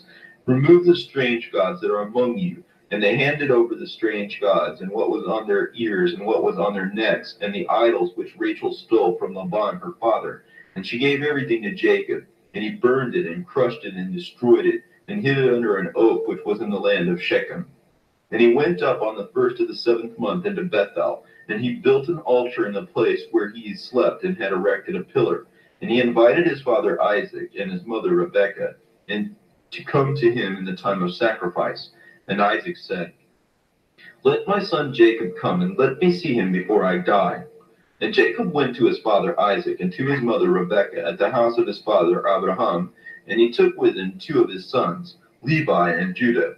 And he came to his father Isaac and his mother Rebekah. And Rebekah went out from the tower at the gates of the tower to kiss Jacob and embrace him, because it revived her soul when she heard, behold, Jacob your son has arrived. And she kissed him, and she saw his 2 sons and recognized them. And she said to him, are these your sons, my son? And she embraced them and kissed them and blessed them, saying, in you may he bless the seed of Abraham, and may you become a blessing upon the earth. And Jacob went into Isaac his father in the chamber where he was lying down, and his 2 children were with him. And he took the hand of his father, and bowing down, he kissed him. And Isaac hung on the neck of Jacob his son, and he wept on his neck. And the darkness passed from the eyes of Isaac, and he saw Jacob's 2 sons, Levi and Judah, and he said, are these your sons, my son? Because they resemble you. And he told him that they were truly his sons. And certainly you have seen that they are truly my sons. And they drew near to him, and he turned and kissed them, and embraced them, both of them together. And the spirit of prophecy came down upon his mouth. And he took Levi in his right hand, and Judah in his left hand. And he turned to Levi first, and he began to bless him first. And he said to him, may the God of all, the Lord of all ages, bless you and your sons in all ages. May the Lord give you and your seed a very great honor, May he draw you and your seed near to him from all flesh to serve his sanctuary as the angels of the presence and the holy ones. May your son's seed be like them with respect to honor and greatness and sanctification. And may he make them great in every age, and they will become judges and rulers and leaders for all the seed of the sons of Jacob. And the word of the Lord they will speak righteously, and all of his judgments they will execute righteously. And will tell my ways to Jacob, and my paths to Israel. And the blessing of the Lord shall be placed in their mouth, so that they might bless all the seed of the beloved. As for you, your mother has named you Levi, and she truly has named you. You will be joined to the Lord, and be the companion of all the sons of Jacob. His table will belong to you, and you and your son will eat from it. And in all generations your table will be full, and your food will not be lacking in any age. And all who hate you will fall before you, and all your enemies will be uprooted and perish. And whoever blesses you will be blessed, and any nation which curses you will be cursed. Then to Judah he said, May the Lord give you might and strength to tread upon all who hate you. Be a prince, you and one of your sons for the sons of Jacob. May your name and the name of your son be one which travels and goes about in all the lands and cities. Then may the nations fear before your face, and all the nations tremble, and every nation trembles. And with you will be the help of Jacob, and with you will be found the salvation of Israel. And on the day when you sit on your righteous throne of honor, there will be great peace for all the seed of the beloved sons. Whoever blesses you will be blessed, and all who hate you and afflict you and curse you will be uprooted and destroyed from the earth, and they shall be cursed. And turning, he kissed him again and embraced him and rejoiced greatly because he had seen the sons of Jacob, his own true son. And he withdrew from his embrace and fell down and bowed down to him, and he blessed them. And he rested there near Isaac his father during that night. And they ate and drank joyfully. And he made the two sons of Jacob sleep, one on his right and one on his left. And it was counted to him as righteousness. And Jacob told his father everything during the night, how the Lord had shown him great mercy, and how he had made all of his affairs prosper and protected him from all evil. And Isaac blessed the God of his father Abraham, who did not withhold his mercy and his righteousness from the son of his servant Isaac. And in the morning Jacob told his father Isaac about the vow which he had made to the Lord and the vision which he had seen, and he had built an altar, and everything was prepared to make a sacrifice before the Lord, just as he had vowed, and that he had come to set him upon his ass. And Isaac said to Jacob his son, I am not able to come with you because I have grown old, and I am not able to endure on the way. Go, my son, in peace, because I am 165 years old today. Therefore I am not able to travel. Set your mother on the ass, and let her go with you. I know, my son, that you came for my sake, and let this day be blessed on which you have seen me alive. And I also have seen you, my son, prosper, and perform the vow which you made, and do not delay your vow, because the vow will be sought. And now hasten to do it, and may the one who created everything, to whom you vowed the vow, be pleased. And he said to Rebekah, Go with Jacob your son. And Rebekah went with Jacob her son, and Jethro was with her, and they reached Bethel. And Jacob remembered the prayer with which his father blessed him and his two sons, Levi and Judah. And he rejoiced, and he blessed the God of his fathers, Abraham and Isaac. And he said, Now I know that I and my sons have an eternal hope before the God of all. And thus it is ordained concerning the two of them. And it has been written on high for them as an eternal testimony in the heavenly tablets, just as Isaac blessed them. And he stayed that night in Bethel. And Levi dreamed that he had been appointed and ordained priest of the Most High God, and he and his sons forever. And he awoke from his sleep and blessed the Lord. And Jacob rose early in the morning on the 14th of that month, and he gave a tenth of everything which came with him, man and beast, gold, and all sorts of vessels and clothes. And he gave a tenth of everything. And in those days Rachel conceived Benjamin her son. And Jacob counted his sons from him and upward, and the lot of Levi fell with the portion of the Lord. And his father put garments of the priesthood upon him, and he filled his hands. And on the 15th of this month he brought to the altar 14 bulls from the herd, and 28 rams, and 49 sheep, and 7 lambs, and 21 kids of the goats. as a burnt offering upon the altar of sacrifices, well and pleasing for a sweet-smelling aroma before God. This was his offering from the vow which he made to tithe together with their fruit offerings and their libations. And when the fire consumed it, he burnt incense upon the fire above it, and for a thank offering 2 bulls and 4 rams and 4 sheep and 4 he-goats and 2 lambs, each a year old, and 2 kids of the goats. Thus he did at dawn for 7 days. And it happened as he and all his sons and his men ate there joyfully for 7 days, that he blessed and praised the Lord, the one who delivered him from all his affliction and who granted him his prayers. And he gave a tithe of every clean animal, and he made a burnt offering. But the unclean animals he did not give to Levi his son, but every human soul he gave to him. And Levi served as priest in Bethel before Jacob his father, apart from his 10 brothers, and he was a priest there, and Jacob gave his vow. Thus he tithed the second tithe to the Lord, and he sanctioned it, and it was sanctioned to him. And therefore it is decreed in the heavenly tablets as a law to tithe the tithe again in order to eat it before the Lord from year to year, in the place where it is determined that his name shall dwell. And there is no limit of days to this law forever. This ordinance is written to observe it year after year, to eat the second tithe before the Lord in the place where it is determined. And there is not to be anything left over from it from this year to year which is to come. For in its year the grain will be eaten until the days of the harvest of the grain of the year, and the wine will be drunk until the days of the wine, and the olive will be used until the day of its season. And everything which is left over from it and grows old will be unclean. Let it be burned in the fire because it has become impure. And thus they shall eat it together in the sanctuary, and they shall not let it become old. And the whole tithe of oxen and sheep is holy to the Lord, and it will belong to the priest, who will eat it before him year after year, because it is so ordered and engraved on the heavenly tablets concerning the tithe.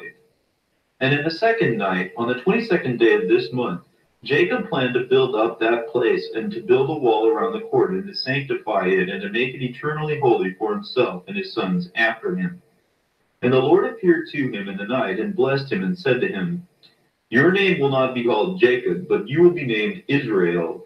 And he said to him again, I am the Lord who created heaven and earth, and I shall increase you and multiply you very much.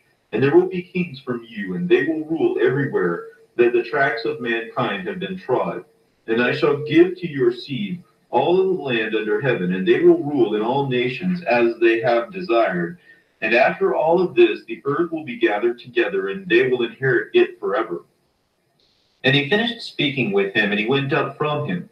And Jacob watched until he went up into heaven. And he saw in a vision of the night, and behold, an angel was descending from heaven. And there were 7 tablets in his hands, and he gave them to Jacob, and he read them. And he knew everything which was written in them, which would happen to him and to his sons during all the ages.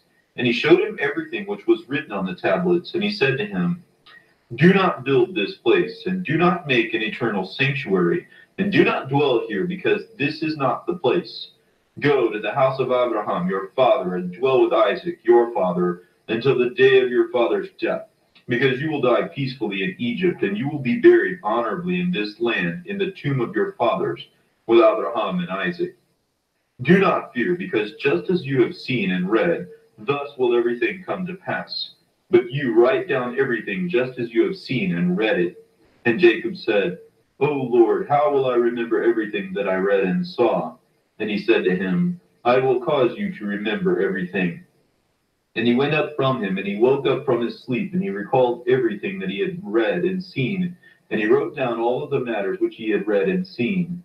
And he observed there yet one more day, and he sacrificed in it according to everything which he had been sacrificing on the previous days. And he called it addition, because that day was added. But the previous day he called the feast. And thus it was revealed that it should be, and as it is written in the heavenly tablets. Therefore it was revealed to him that he might observe it and add it to the 7 days of the feast. And it was called addition, because it is written on high in the attestation of feast days according to the number of the days of the year. And on the night of the 23rd of that month, Deborah, the nurse of Rebekah, died, and she was buried south of the city under the oak at the river. And that place was called Deborah's River, and the oak was called the Oak of Sorrow for Deborah. And Rebekah went and returned to her house. To his father Isaac and Jacob sent in her hands rams and sheep and he goats, so that she might make for his father a meal such as he desired. And he traveled after his mother until he approached the land of Kabratan, and he dwelt there. And Rachel bore a son in the night and called him Son of my sorrow, because she suffered when she bore him. But his father called him Benjamin on the 11th of the 8th month in the first year of the 6th week of that Jubilee. And Rachel died there, and she was buried in the land of Ephratah, Bethlehem. And Jacob built a pillar on the tomb of Rachel, on the road above her tomb. And Jacob went and dwelt toward the south of Migdalarah Eph. And he and Leah his wife went to his father Isaac on the new moon of the 10th month. And Reuben saw Bilhah, the attendant of Rachel and his father's concubine, washing in the water privately, and he desired her. And hiding at night, he entered Bilhah's house at night and found her sleeping in her bed, alone in her house. And he lay with her. And she woke up and looked, and behold, Reuben was lying with her on the bed. And she uncovered the hem of her skirt, and seized him, and screamed, and recognized that it was Reuben. And she was ashamed because of him, and released her hand from upon him, and he fled. And she lamented greatly concerning this matter, and she did not tell anyone at all. And when Jacob came and sought her, she said to him, I am not clean for you, since I have become polluted for you, because Reuben has defiled me and lay with me at night. But I was sleeping, and I was unaware until he had uncovered my skirt and lain with me. And Jacob was very angry with Reuben, because he had lain with Bilhah, for he had uncovered his father's robe. And therefore Jacob did not draw near to her, since Reuben had defiled her. And the deed of any man who uncovers his father's robe is very evil, because he is despicable before the Lord. Therefore it is written and ordered in the heavenly tablets that a man should not lie with his father's wife, and he should not uncover his father's robe, because that is defilement. They shall certainly die together, the man who lies with his father's wife, also the wife, because they have made a defilement upon the earth. And there shall be no defilement before our God among the people whom he has chosen for himself as a possession. And again it is written a second time, let anyone who lies with his father's wife be cursed, because he has uncovered his father's shame. And all of the holy ones of the Lord said, so let it be, so be it. And you, Moses, command the children of Israel, and let them keep this word, because it is a judgment worthy of death, and it is a defilement. And there is no forgiveness in order to atone for a man who has done this forever, but only to execute him and kill him and stone him, and to uproot him from the midst of the people of our God. For any man who does this in Israel should not have light for a single day upon the earth, because he is despicable and polluted. And let them not say, Reuben had life and forgiveness after he lay with his father's concubine, and while she had a husband, and while her husband Jacob his father was alive. For the ordinance and judgment of the law have not been revealed till then, as completed for everyone. But in your days it is like the law of appointed times and days, and an eternal law for everlasting generations. And this law has no consummation of days, and also there is no forgiveness for it, but only that both of them should be uprooted from the midst of the people. On the day when they have done this, they shall be killed. And you, Moses, write for Israel, and let them keep this, and let them do according to these words, and let them not commit a sin worthy of death, because the Lord our God is a judge who does not accept persons or gifts. And say to them these words of the ordinance, that they might hear and guard and watch themselves concerning them, and they will not be destroyed or uprooted from the earth. For defiled and an abomination and blemished and polluted are all who do them upon the earth before our God. And there is no sin greater than the fornication which they commit upon the earth, because Israel is a holy nation to the Lord his God, and a nation of inheritance, and a nation of priests, and a royal nation, and a special possession. And there is nothing which appears which is as defiled as this among the holy people. And in the third year of this 6th week, it came to pass as Jacob and all his sons were traveling, that they dwelt at the house of Abraham near Isaac his father, and Rebekah his mother. And these are the names of the children of Jacob: his firstborn, Reuben, and Simeon, and Levi, and Judah, and Issachar, and Zebulun, the sons of Leah. And the sons of Rachel are Joseph and Benjamin. And the sons of Bilhah are Dan and Naphtali. And the sons of Zilpah are Gad and Asher. And Dinah is the daughter of Leah, the only daughter of Jacob. And when they came, they bowed down to Rebekah and Isaac. And when they saw them, they blessed Jacob and all of his sons. And Isaac rejoiced greatly because he saw the sons of Jacob, his younger son, and he blessed them. And in the 6th year of this week, from the 44th Jubilee, Jacob sent his sons with their servants to pasture their sheep in the field of Shechem. And while hiding themselves under the trees, 7 kings of the Amorites assembled themselves to fight against them and to plunder their animals. And Jacob and Levi and Judah and Joseph were at home with Isaac their father, because his soul grieved him, and they were unable to leave him. And Benjamin was the youngest, and therefore he dwelt with his father. And the kings of Taphu, and the kings of Aresa, and the kings of Seragan, and the kings of Silo, and the kings of Gaas, and the kings of Bethron, and the king of Maanisakar, and all those who dwelt in that mountain, who dwelt in the woods of the land of Canaan, came. And they reported it to Jacob, saying that, Behold, the kings of the Amorites have surrounded your sons, and they have plundered their herds. And he and his 3 sons, and all of his father's servants, and his servants arose from his house and went against them with 6,000 men who carried swords. And he killed them in the field of Shechem. And he pursued those who fled and killed them with the edge of the sword. And he killed Aresa and Taphu and Seragain and Selo and Manasseh-Kar and Galas. And he collected his herds. And he prevailed over them and decreed a tribute against them, so that they might give a tribute of 5 of the fruits of their land. And he built Robel and Tamnatares, and he returned peacefully, and he made peace with them. And they became servants to him until the day he and his sons went down into Egypt. And in the 7th year of this week, he sent Joseph from his house to the land of Shechem, in order that he might know about the welfare of his brothers. And he found them in the land of Dothan. And they acted fraudulently and made a plot against him to kill him. But they repented and sold him to a band of Ishmaelites. And they took him down to Egypt and sold him to Potiphar, the eunuch of Pharaoh, to the chief guard, the priest of the city of Heliopolis. And the sons of Jacob slaughtered a kid and dipped Joseph's garment into the blood and sent it to Jacob, their father, on the 10th of the 7th month. And he lamented all of that night, because they had brought it to him in the evening. And he became feverish and lamenting his death, and said that a cruel beast has eaten Joseph. And all of the men of his house lamented with him on that day. And it happened, as they were mourning and lamenting with him all of that day, that his sons and his daughter rose up to comfort him. But he was not comforted concerning his son. And on that day, Bilhah heard that Joseph had perished, and she died while mourning for him.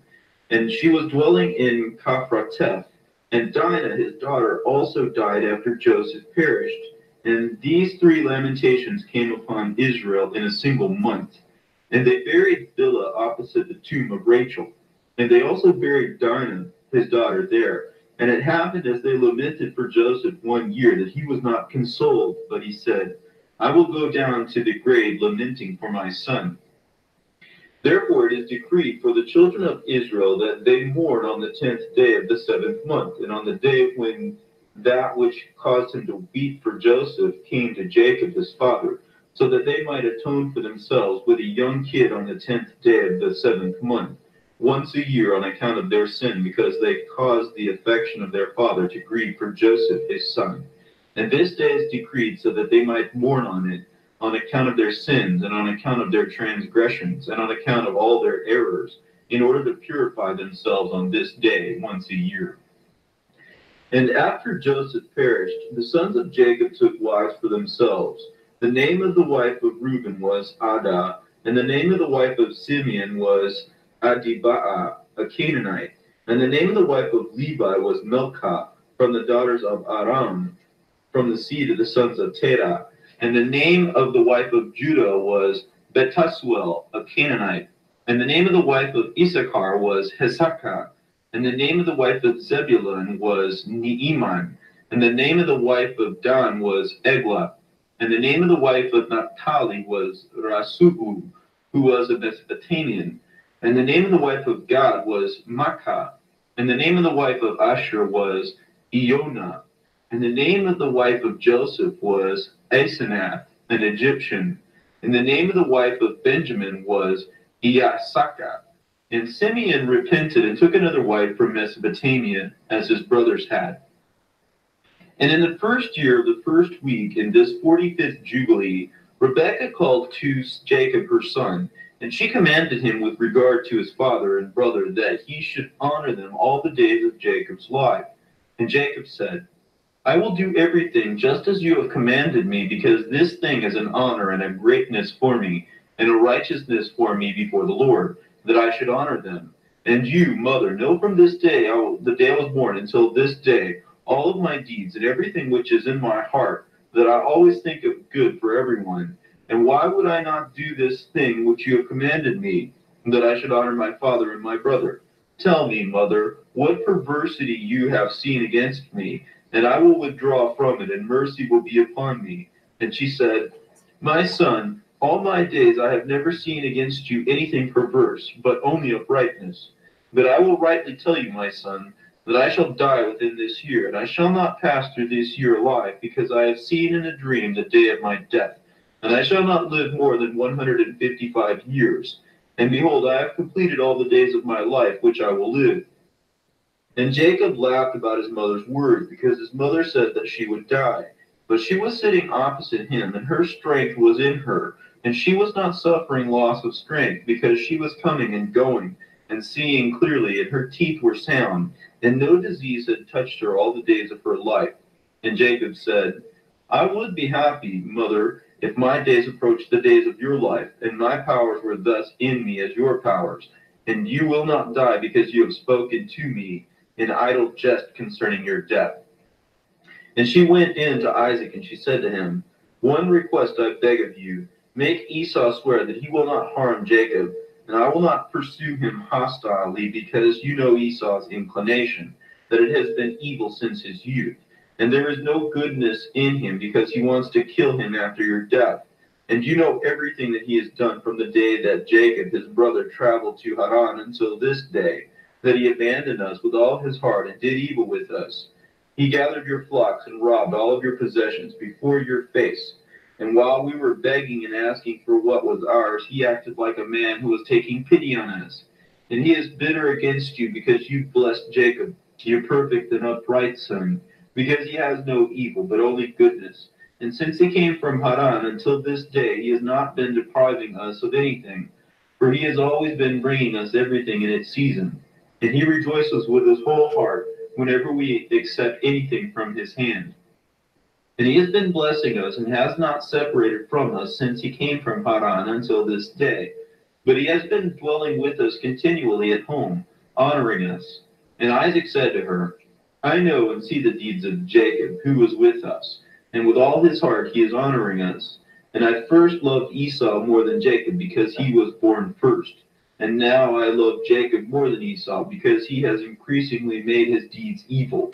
And he has no righteousness, because all of his ways are injustice and violence. And he has no righteousness around him. And now my heart is vexed on account of all his deeds. And neither he nor his seed is to be saved, for they will be destroyed from the earth, and they will be uprooted from under the heavens, since he has forsaken the God of Abraham, and he has gone after his wives and their defilements, and after their errors, both he and his sons. And you say to me that I should make him swear that he will not kill his brother Jacob? If he swears, he will not abide by his oath, and he will not do goodness, but only evil. But if he wishes to kill Jacob his brother, he will be given into the hand of Jacob, and he will not escape from his hand, because he will fall into his hand. And you should not fear on account of Jacob, because the protector of Jacob is greater and mightier and more honored and praised than the protector of Esau. And Rebekah sent and called Esau, and he came to her, and she said to him, I have a request, my son, which I will ask of you. Say that you will do it, my son. And he said, I will do everything which you say to me, and I will not refuse your request. And she said to him, I ask of you on the day when I die that you bring me and bury me near Sarah, your father's mother, and that you and Jacob love one another, and that one will not seek evil for his brother, but only love him. And you will prosper, my sons, and be honored in the midst of the earth, and the enemy will not rejoice over you, and you will become a blessing and a mercy in the sight of all those who love you.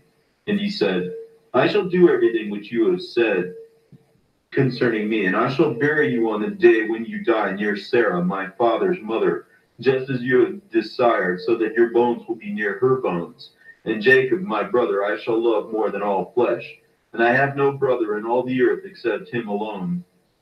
And this is not a great thing for me if I love him, because he is my brother. And together we were sown in your belly, and together we came forth from your womb. And if I do not love my brother, whom shall I love? But I beg of you only that you admonish Jacob concerning my sons, because I know that he will certainly rule over me and my sons, because on the day my father blessed him, he set him above and me beneath. And I swear to you that I will love him, and that I will not seek evil for him all the days of my life, but only good. And he swore to her concerning all of these matters. And she called Jacob in the sight of Esau, and she commanded him according to what she had spoken with Esau. And he said, I will do your pleasure. Trust me that evil will not proceed from me or my sons against Esau, and I will not act first in anything except to love him only. And they ate and they drank, she and her sons, that night. And she died at the age of 3 jubilees and 1 week and 1 year on that night. And her two sons, Esau and Jacob, buried her in the cave of Machpelah near Sarah, their father's mother. And in the 6th year of this week, Isaac called his two sons, Esau and Jacob. And they came to him, and he said to them, My sons, I am going the way of my fathers to the eternal home where my fathers are. Bury me near Abraham my father, in the cave of Machpelah, in the field of Ephron the Hittite, which Abraham acquired for a burial place there. In the tomb which I dug for myself, there bury me. And I am commanding this, my sons, that you might perform righteousness and uprightness upon the earth, so that the Lord will bring upon you everything which the Lord said that he would do for Abraham and for his seed. And among yourselves, my sons, be loving of your brothers as a man loves himself, and with each man seeking for his brother what is good for him, and acting together on the earth, and loving each other as themselves. And regarding the matter of idols, I command you and admonish you to scorn them and hate them, and not to love them, because they are full of error, for those who worship and bow down to them. Remember, my sons, the Lord, the God of Abraham, your father, and that I subsequently worshipped and served him in righteousness and joy, so that he might multiply you and increase your seed like the stars of heaven, with regard to number, and so that he will plant you on the earth as a righteous planting, which will not be uprooted for all the eternal generations. And now I will make you swear by the great oath, because there is not an oath which is greater than it, but the glorious and honored and great and splendid and amazing and mighty name which created heaven and earth and everything together, that you will fear him and worship him, and that each one will love his brother with compassion and righteousness, and no one will desire evil for his brother, from now and forever, all the days of your lives, so that you will prosper in all your deeds and not be destroyed.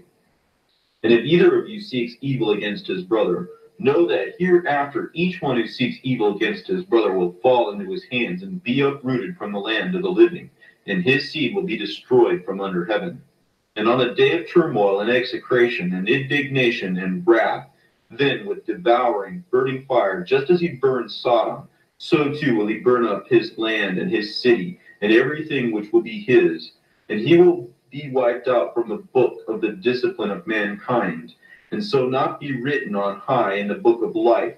For he is written in one which will be destroyed and passed on to eternal execration, so that their judgment will always be renewed with eternal reproach and execration and wrath and torment and indignation and plagues and sickness. I have been speaking and exhorting you, my sons, according to the judgment which shall come upon the man who desires to harm his brother. And he divided all his possessions which he had with the two of them on that day. And he gave the larger portion to the one whose birth was first, both the tower and everything which surrounded it, and everything which Abraham acquired at the well of the oak. And he said, I will surely increase this portion for the one whose birth was first.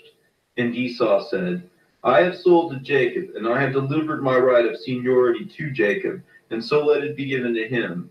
And there is not anything which I can say concerning it, because it is his. And Isaac said, May a blessing rest upon you and upon your seed this day, my sons, because you have given rest to me, and my heart has not been grieved concerning the right of seniority, lest you act perversely concerning it.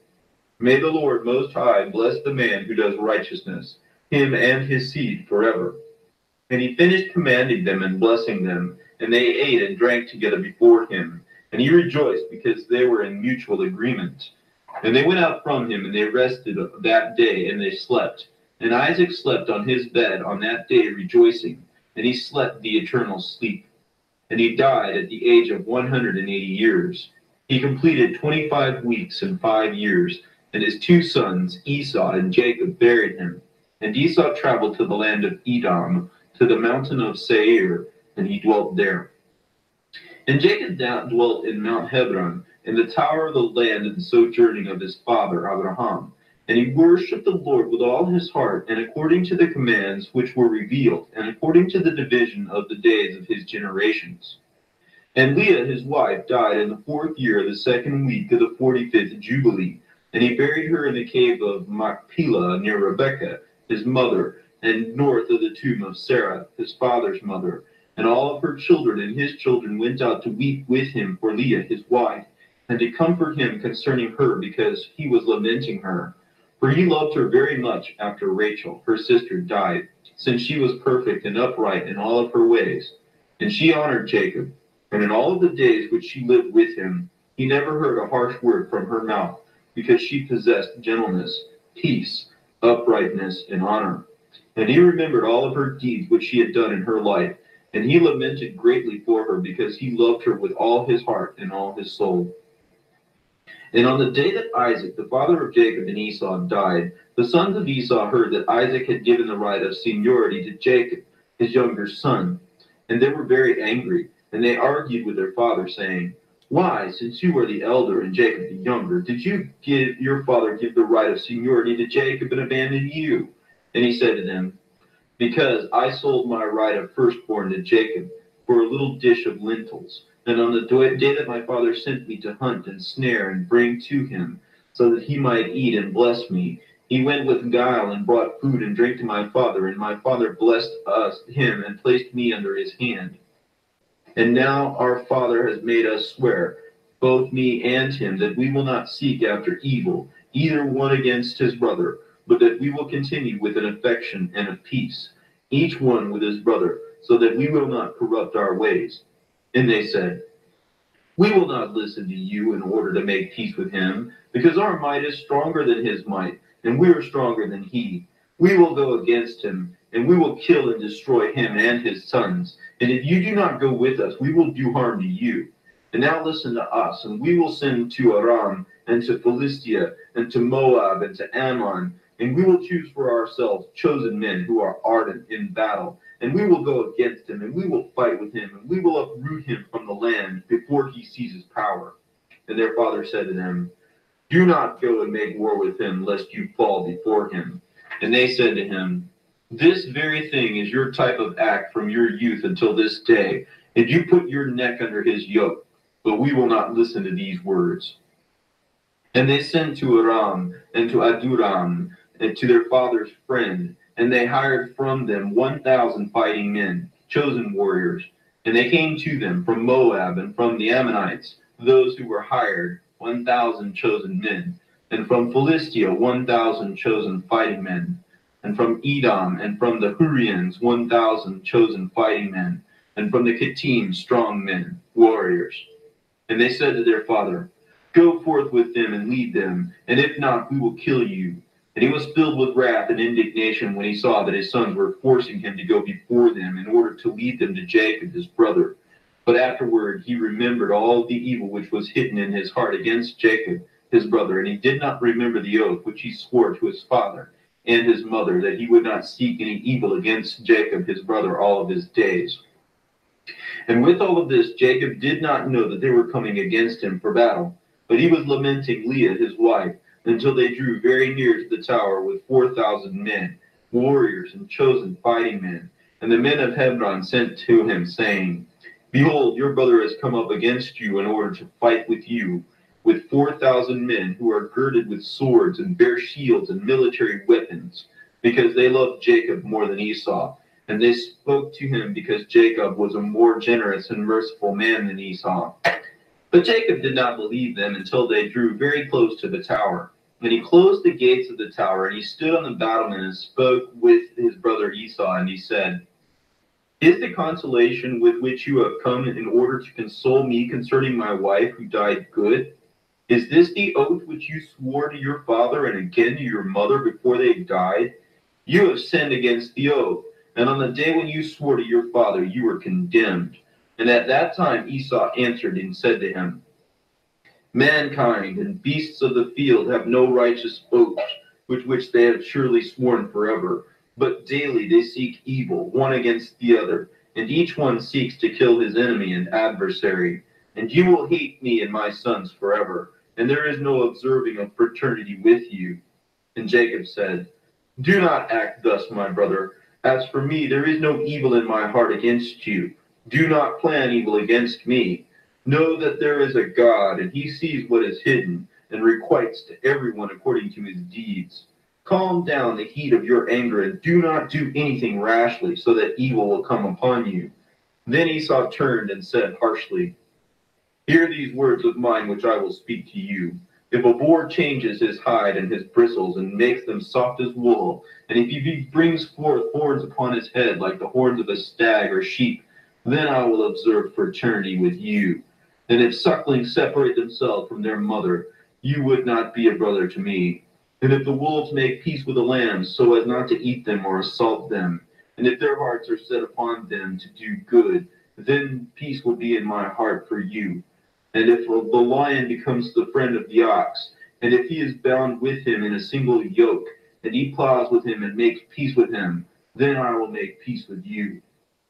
And if the raven becomes white like the raza bird, then know that I will love you, and I will make peace with you.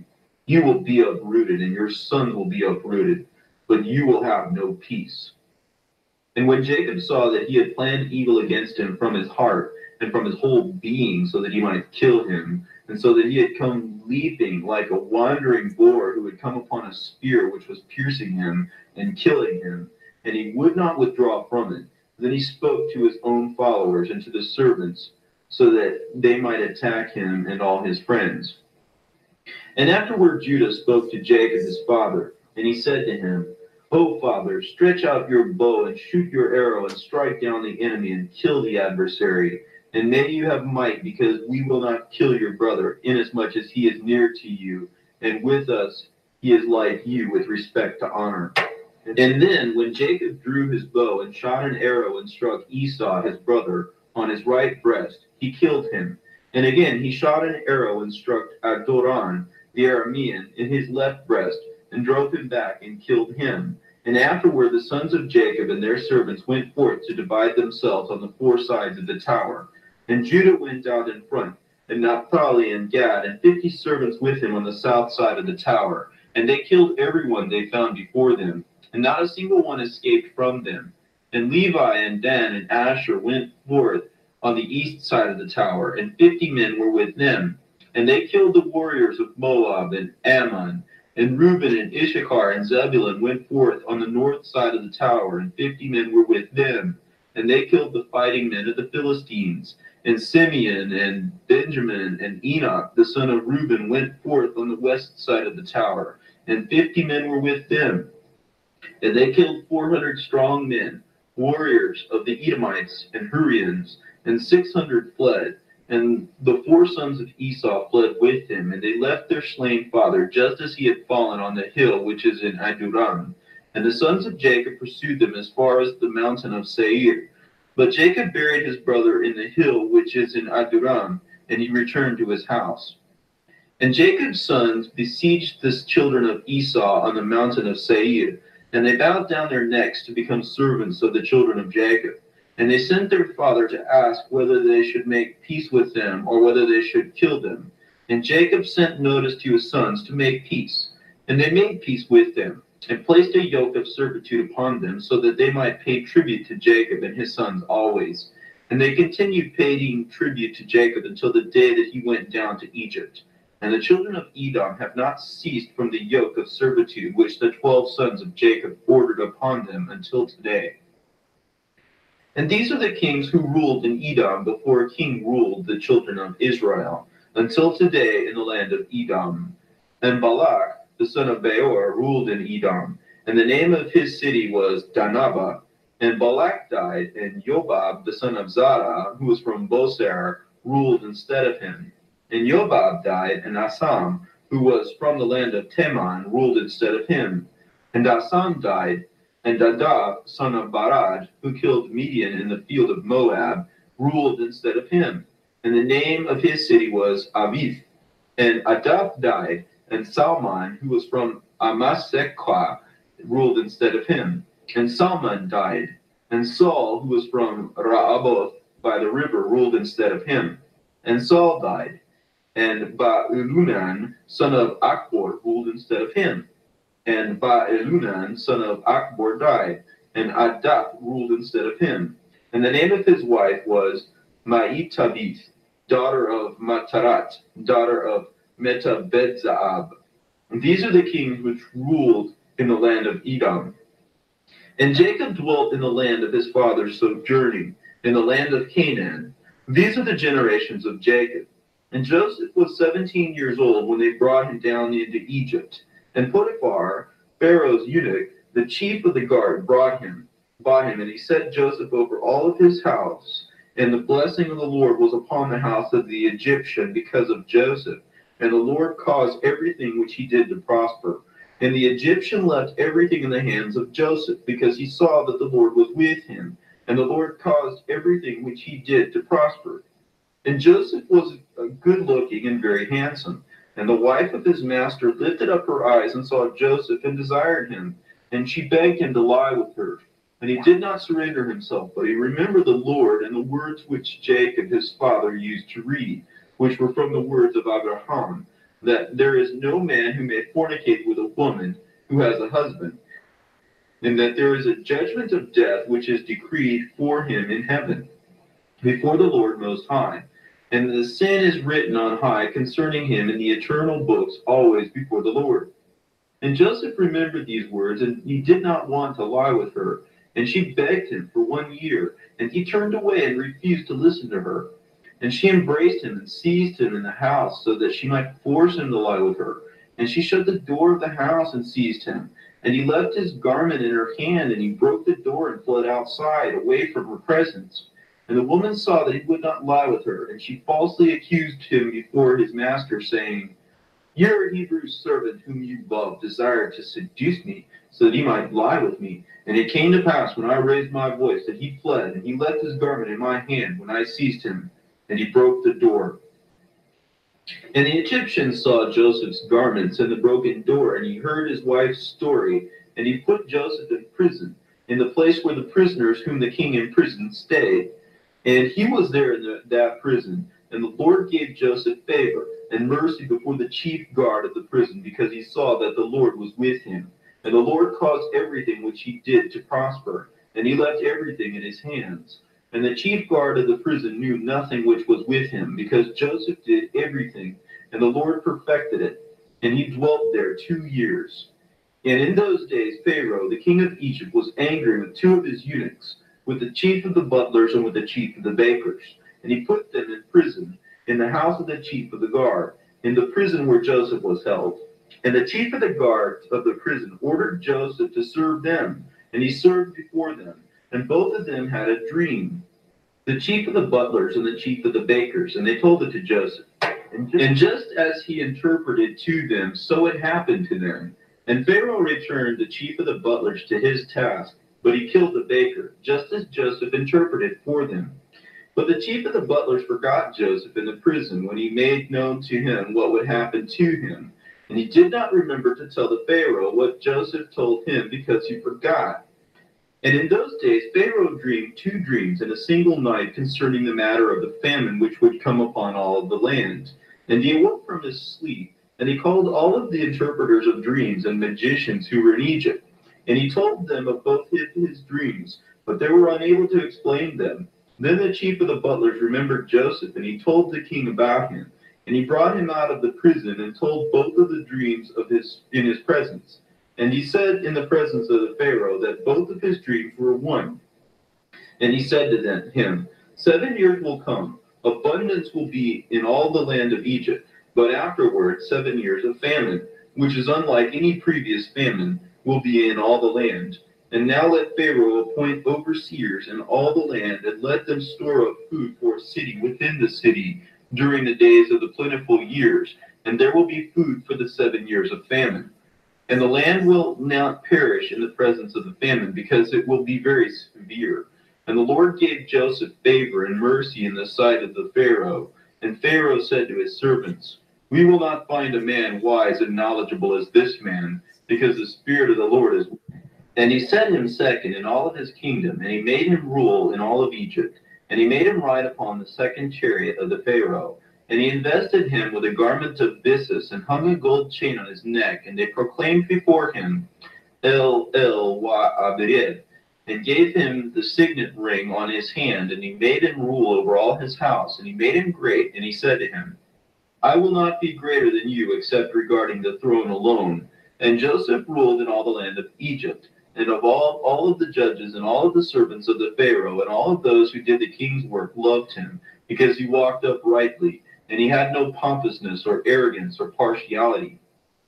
And there was no bribery, because he ruled all the people of the land uprightly. And the land of Egypt was at peace before the Pharaoh on account of Joseph, because the Lord was with him and gave him favor and mercy for all his family before all who knew him and those who heard witness of him.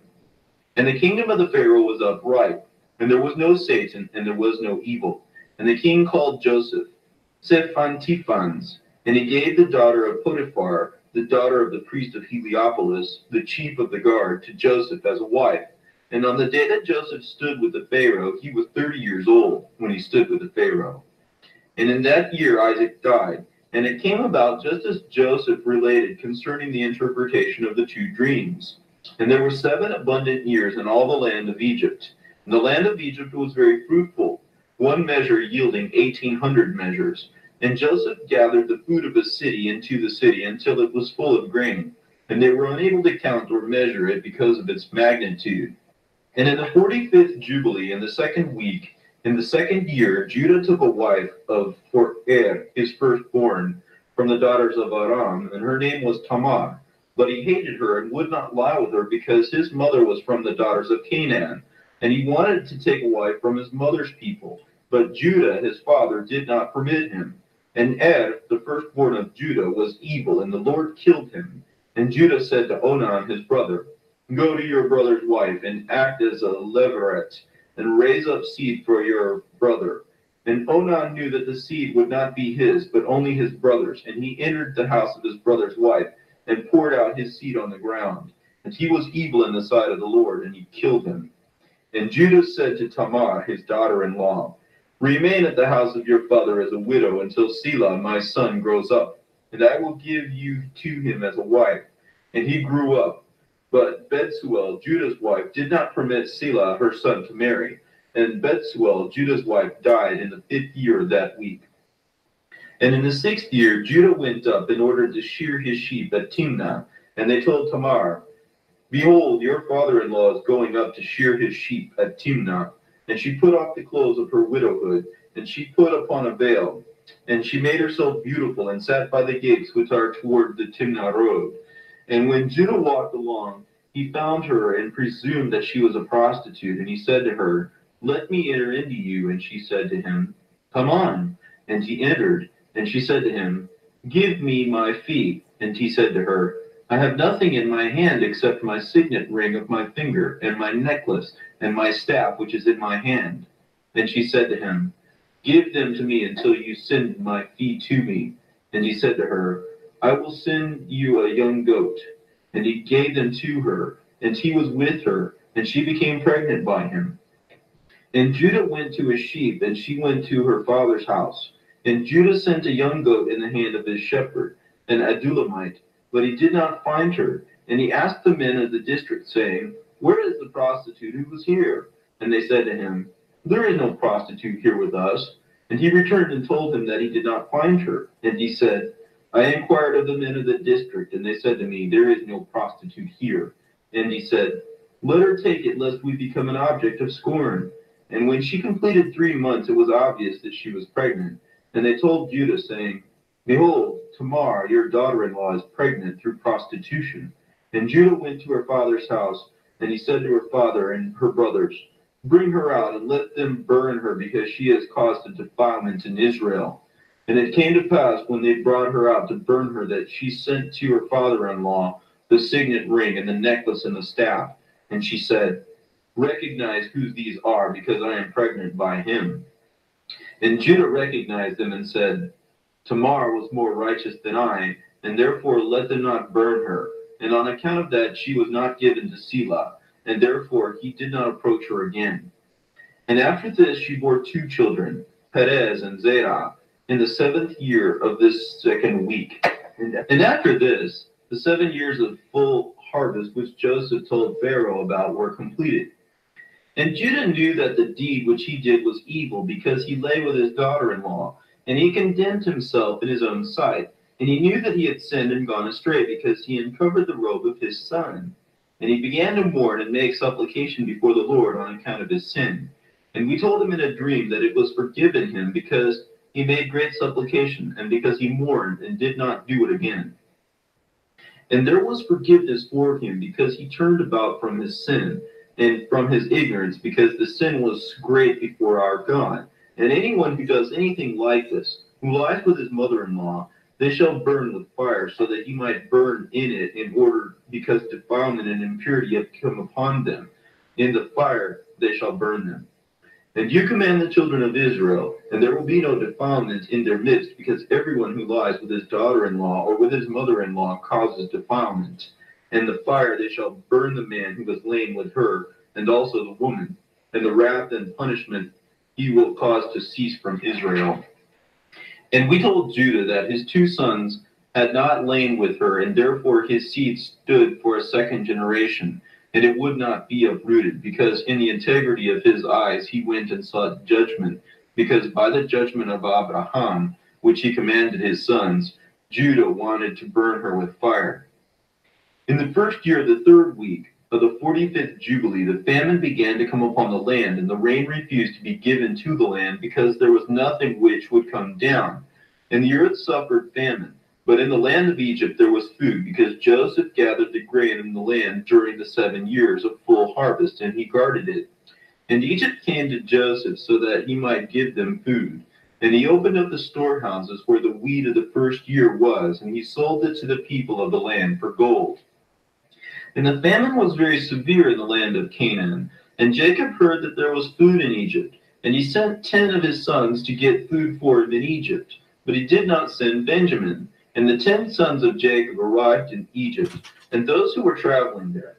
And Joseph knew them, but they did not know him. And he spoke with them and interrogated them, and he said to them, Are you men not spies? And you have come to examine the paths of the land?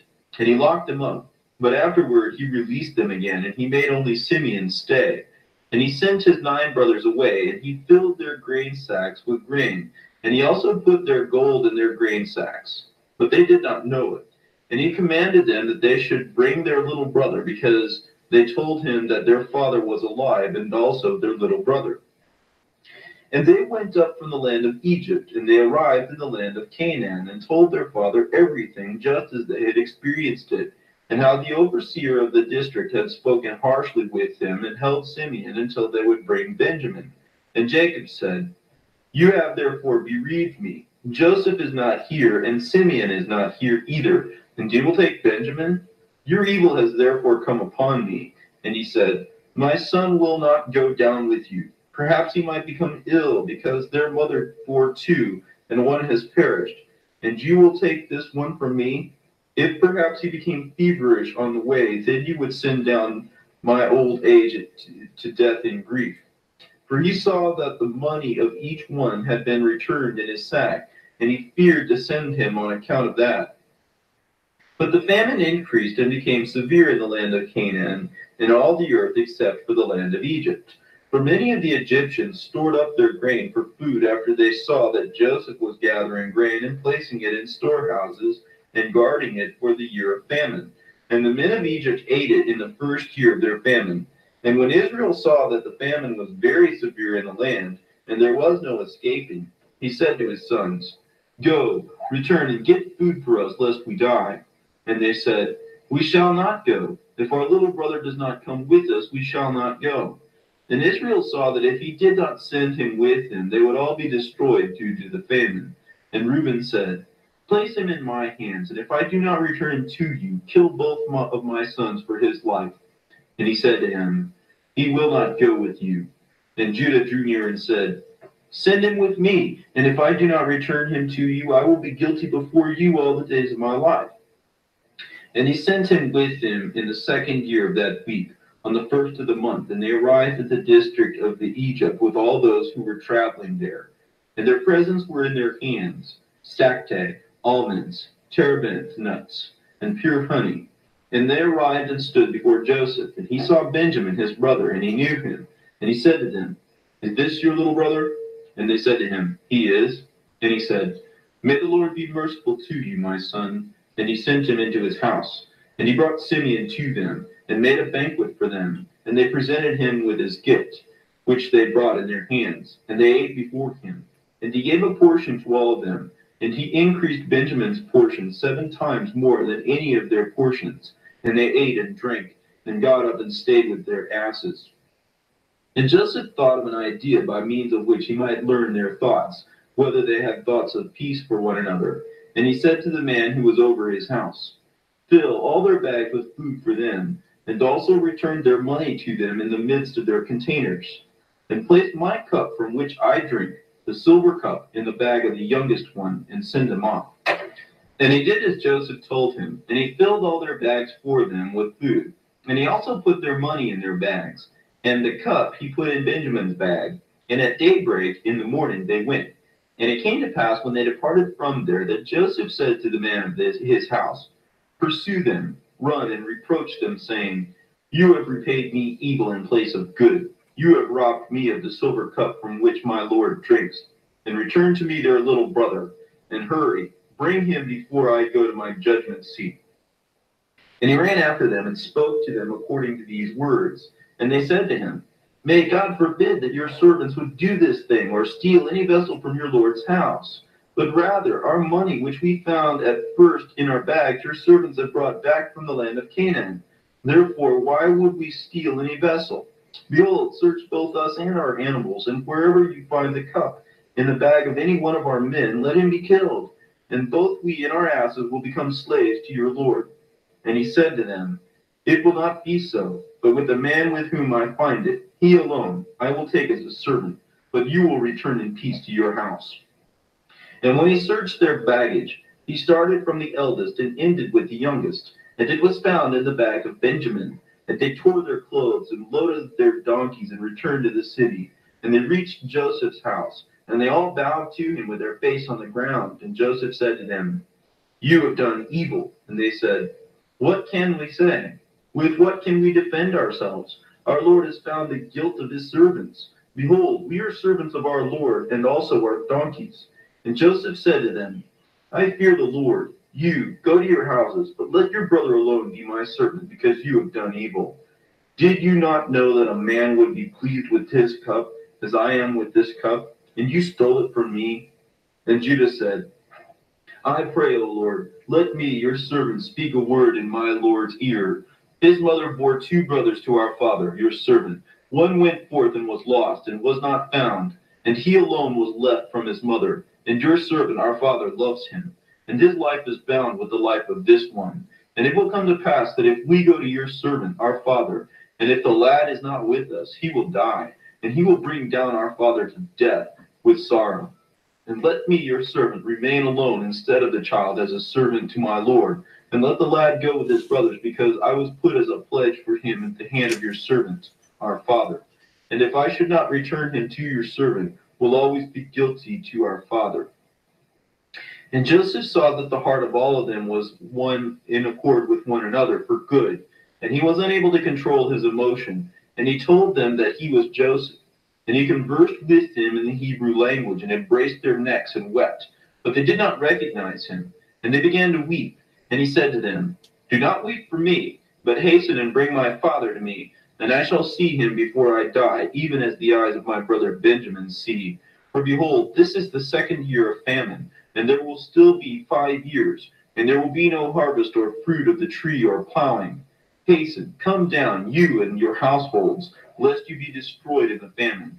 And you shall not grieve for your possessions, for the Lord has sent me first to prepare before you, so that many people might live. And tell my father that I am still alive, and behold, you were seeing that the Lord ordained me as a father to the Pharaoh, and so that I might rule in his house and over all the land of Egypt. And tell my father about all my honor and all the wealth and honor which the Lord has given to me. And by the word of the mouth of the Pharaoh, he gave them chariots and provisions for the way. And he gave them all clothing of many colors and money. And he also sent to their father clothing and money, and 10 asses which were carrying wheat. And he sent them off. And they went up, and they told their father that Joseph was alive, and that he was distributing grain to all the people of the land. And he ruled over all the land of Egypt. And their father did not believe, because there was a confusion in his mind. And after this he saw the chariots which Joseph sent, and the life of his soul was renewed. And he said, It is enough for me if Joseph is alive. I will go down, and I will see him before I die. And Israel rose up from Haran, from his house on the first of the 3rd month. And he went by the way of the well of the oak. And he offered up a sacrifice to the God of his father Isaac on the 7th day of that month. And Jacob recalled the dream which he dreamed in Bethel, and he was afraid to go down into Egypt. And he was planning to send Joseph so that he might come to him, and he would not go down. He remained there 7 days to learn if he would see a vision concerning whether he should remain or go down. And he observed the feast of the harvest of the first fruits from old wheat, for there was not in the whole land of Canaan a handful of any seed in the land, because there was a famine for all the wild animals and the cattle and the birds, and also man.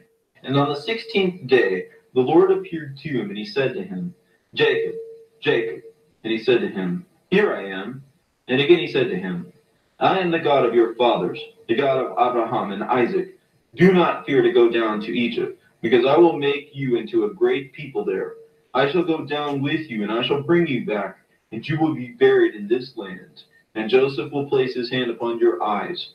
Do not fear. Go down into Egypt. And his children and grandchildren rose up, and they loaded their father and their possessions on the chariots. And Israel rose up from the well of the oak on the 16th day of this 3rd month, and he went to the land of Egypt. And Israel sent Judah before him to Joseph his son, so that he might examine the land of Goshen. For Joseph told his brothers that they should come to dwell there, so that they might be his neighbor. And it was the best in the land of Egypt, and it was near him for all of them, and for the cattle. And these are the names of the sons of Jacob who went into Egypt with their father, Jacob. Reuben was the firstborn of Israel, and these are the names of his sons, Enoch, and Palu, and Tezron, and Carni, 5. Simeon and his sons, and these are the names of his sons, Jemuel, and Jamin, and Ohad, and Jachim, and Zohar, and Shaul, the son of the Zephonite woman, 7. Levi and his sons, these are the names of his sons, Gershon, and Kohath, and Merari, 4. Judah and his sons, these are the names of his sons, Shelah, and Perez, and Zerah, 4. Issachar and his sons, these are the names of his sons, Tola, and Pua, and Jasub, and Shimran, 5. Zebulun and his sons, and these are the names of his sons, Sered, and Olan, and Jalel, 4. And these are the sons of Jacob and their sons, whom Leah bore to Jacob in Mesopotamia, 6 plus one girl, Dinah, their sister, and all the persons who were sons of Leah and their sons who entered Egypt with Jacob, their father, were 29, and Jacob, their father, was with them, and they totaled 30. And the sons of Zilpah, the attendant of Leah, the wife of Jacob, which she bore to Egypt, were Gad and Asher. And these are the names of their sons who entered into Egypt with him. The sons of Gad are Ziphion, and Gaji, and Shuni, and Esbon, and Edi, and Areli, and Arodi. 8. And the sons of Asher are Imnah, and Ishva, and Ishvi, and Beriah, and Sidah, their sister. 6. And all of the persons were 14, and the total of Leah was 44. And the sons of Rachel, who was the wife of Jacob, were Joseph and Benjamin. And sons were born to Joseph in Egypt before his father entered Egypt, whom Asenath, the daughter of Potiphar, the priest of Heliopolis, bore to him, namely Manasseh and Ephraim. 3. And the sons of Benjamin are Bela and Becher and Ashbel and Gera and Naaman and Ehi and Rosh and Mupim and Hupim and Ard. 11. And all of the persons of Rachel were 14. And the sons of Bela, the attendant of Rachel, the wife of Jacob, which she bore to Jacob, are Dan and Naphtali. And these are the names of their sons who entered Egypt with them. And the sons of Dan are Hushim and Salmon and Asudi and Ijaka and Solomon. 6. And they died during the year they entered Egypt, and there was left to Dan only Hushim. And these are the names of the sons of Naphtali, Jazael, and Guni, and Jezer, and Shalom, and Eve. And Eve was born after the years of the famine, died in Egypt. And all of the persons of Rachel were 26. And all of the persons of Jacob who entered Egypt were 70 persons. Therefore, all of those sons and grandsons of his were 70, but 5 died in Egypt before Joseph, and they had no children. And 2 sons of Judah, Er and Onan, died in the land of Canaan, and they had no children. And the children of Israel buried those who perished, and they were set among the 70 nations. And Israel entered into the land of Egypt, into the land of Goshen, on the first of the 4th month in the 2nd year of the 3rd week of the 45th Jubilee. And Joseph came to greet his father Jacob in the land of Goshen, and he embraced the neck of his father and wept. And Israel said to Joseph, "Let me die now after I have seen you, and let the Lord, the God of Israel, be blessed, the God of Abraham and the God of Isaac, who did not withhold his mercy and his kindness from his servant Jacob. It is enough for me that I have seen your face while I was alive, for the vision which I saw in Bethel was certainly true. May the Lord my God be blessed forever and ever, and blessed be his name." And Joseph and his brothers ate before their father, and they drank wine. And Jacob rejoiced very greatly because he saw Joseph eating and drinking with his brothers before him. And he blessed the Creator of all, who kept him and kept for him his 12 sons. And Joseph gave to his father and his brothers as a gift that they might dwell in the land of Goshen, and Ramses, and all of the districts belonging to them, which he ruled over before the Pharaoh. And Israel and his sons dwelt in the land of Goshen, the best of the land of Egypt. And Israel was 130 years old when he entered Egypt. And Joseph provided bread for his father and his brothers and their possessions, as much as was sufficient for them for the 7 years of famine. And the land of Egypt suffered in view of the famine. And Joseph gathered all the land of Egypt for the Pharaoh by means of the food, and men and their cattle and everything he acquired for Pharaoh. And the years of the famine were completed. And Joseph gave seed and food to the people who were in the land, so that they might sow the land in the 8th year, because the river was full in all the land of Egypt. For during the 7 years of famine it was not full, and it did not irrigate except a few places by the shore of the river. But now it was full, and the Egyptians sowed the land, and it bore much wheat in that year. And it was the 1st year of the 4th week of the 45th Jubilee. And Joseph took for the king 1/5 of everything which bore fruit. and he left 4 parts for them for food and seed. And Joseph set it up as an ordinance for the land of Egypt until this day. And Israel lived in the land of Egypt 17 years, and all of the days which he lived were 3 jubilees, 147 years. And he died in the 4th year, the 5th week, in the 45th jubilee. And Israel blessed his sons before he died. And he told them everything which was going to happen to them in the land of Egypt and in the latter days. And he made known how it would come upon them. And he blessed them, and he gave to Joseph a double portion upon the land. And he slept with his fathers, and he was buried in the cave of Machpelah in the land of Canaan, near Abraham his father, in the tomb which he excavated for himself, in the cave of Machpelah in the land of Hebron. And he gave all of the books in his father's books to Levi his son, so that he might preserve them and renew them for his sons until this day. And it came to pass after Jacob died that the children of Israel increased in the land of Egypt, and they became a numerous people, and they were all in accord in their hearts, so that each one loved his brother, and each man helped his brother. And they increased exceedingly, and increased very much for 10 weeks of years, and all the days of the life of Joseph. And there was no Satan or anything evil all the days of the life of Joseph, which he lived after his father Jacob, because all of the Egyptians were honoring the children of Israel all the days of the life of Joseph. And Joseph died at 110 years of age, and 17 years he dwelled in the land of Canaan, and 10 years he remained as a slave, and 3 years in the prison, and 80 years under the king, ruling all of the land of Egypt. And he died, and all of his brothers, and all of that generation. And he commanded the children of Israel before he died to carry his bones at the time when they would go out of the land of Egypt. And he made them swear an oath concerning his bones, because he knew that Egypt would not again bring them forth and bury them in the land of Canaan. Because when Macamaran, the king of Canaan, was dwelling in the land of Ashur, he fought in the valley with the king of Egypt, and he killed him there. And he pursued after the Egyptians as far as the gates of Hermon. And he was unable to enter because another new king ruled Egypt, and he was stronger than he. And he returned to the land of Canaan, and the gates of Egypt were shut up, and there was none who could leave or enter Egypt. And Joseph died in his 46th jubilee, in the 6th week in the 2nd year, and they buried him in the land of Egypt, and all his brothers died after him. And the king of Egypt went forth to fight with the king of Canaan in his 47th jubilee, in the 2nd week in the 2nd year.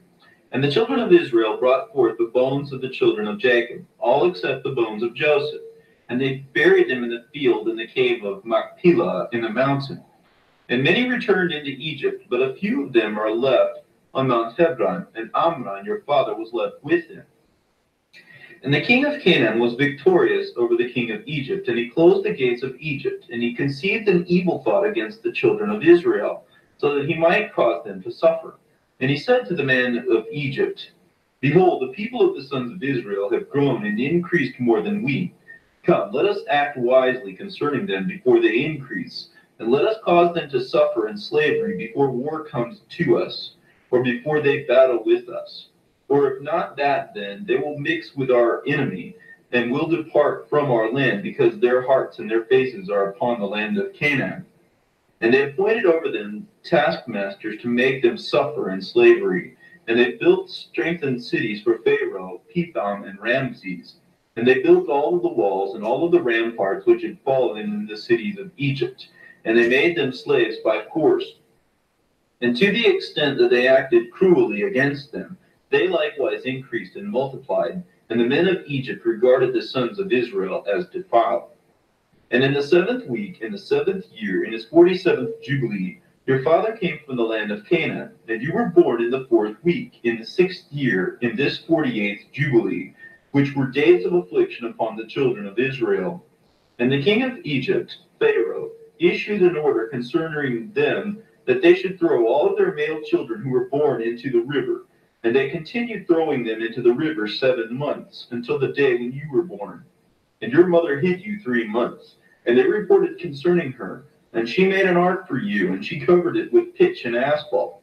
And she placed it among the reeds by the shore of the river. And she placed you in it 7 days. And your mother came in the night and suckled you. And in the day Miriam, your sister, guarded you from the birds. And in those days Tharmuth, the daughter of Pharaoh, came in order to bathe in the river, and she heard your voice as you were crying, and she told her maids to fetch you.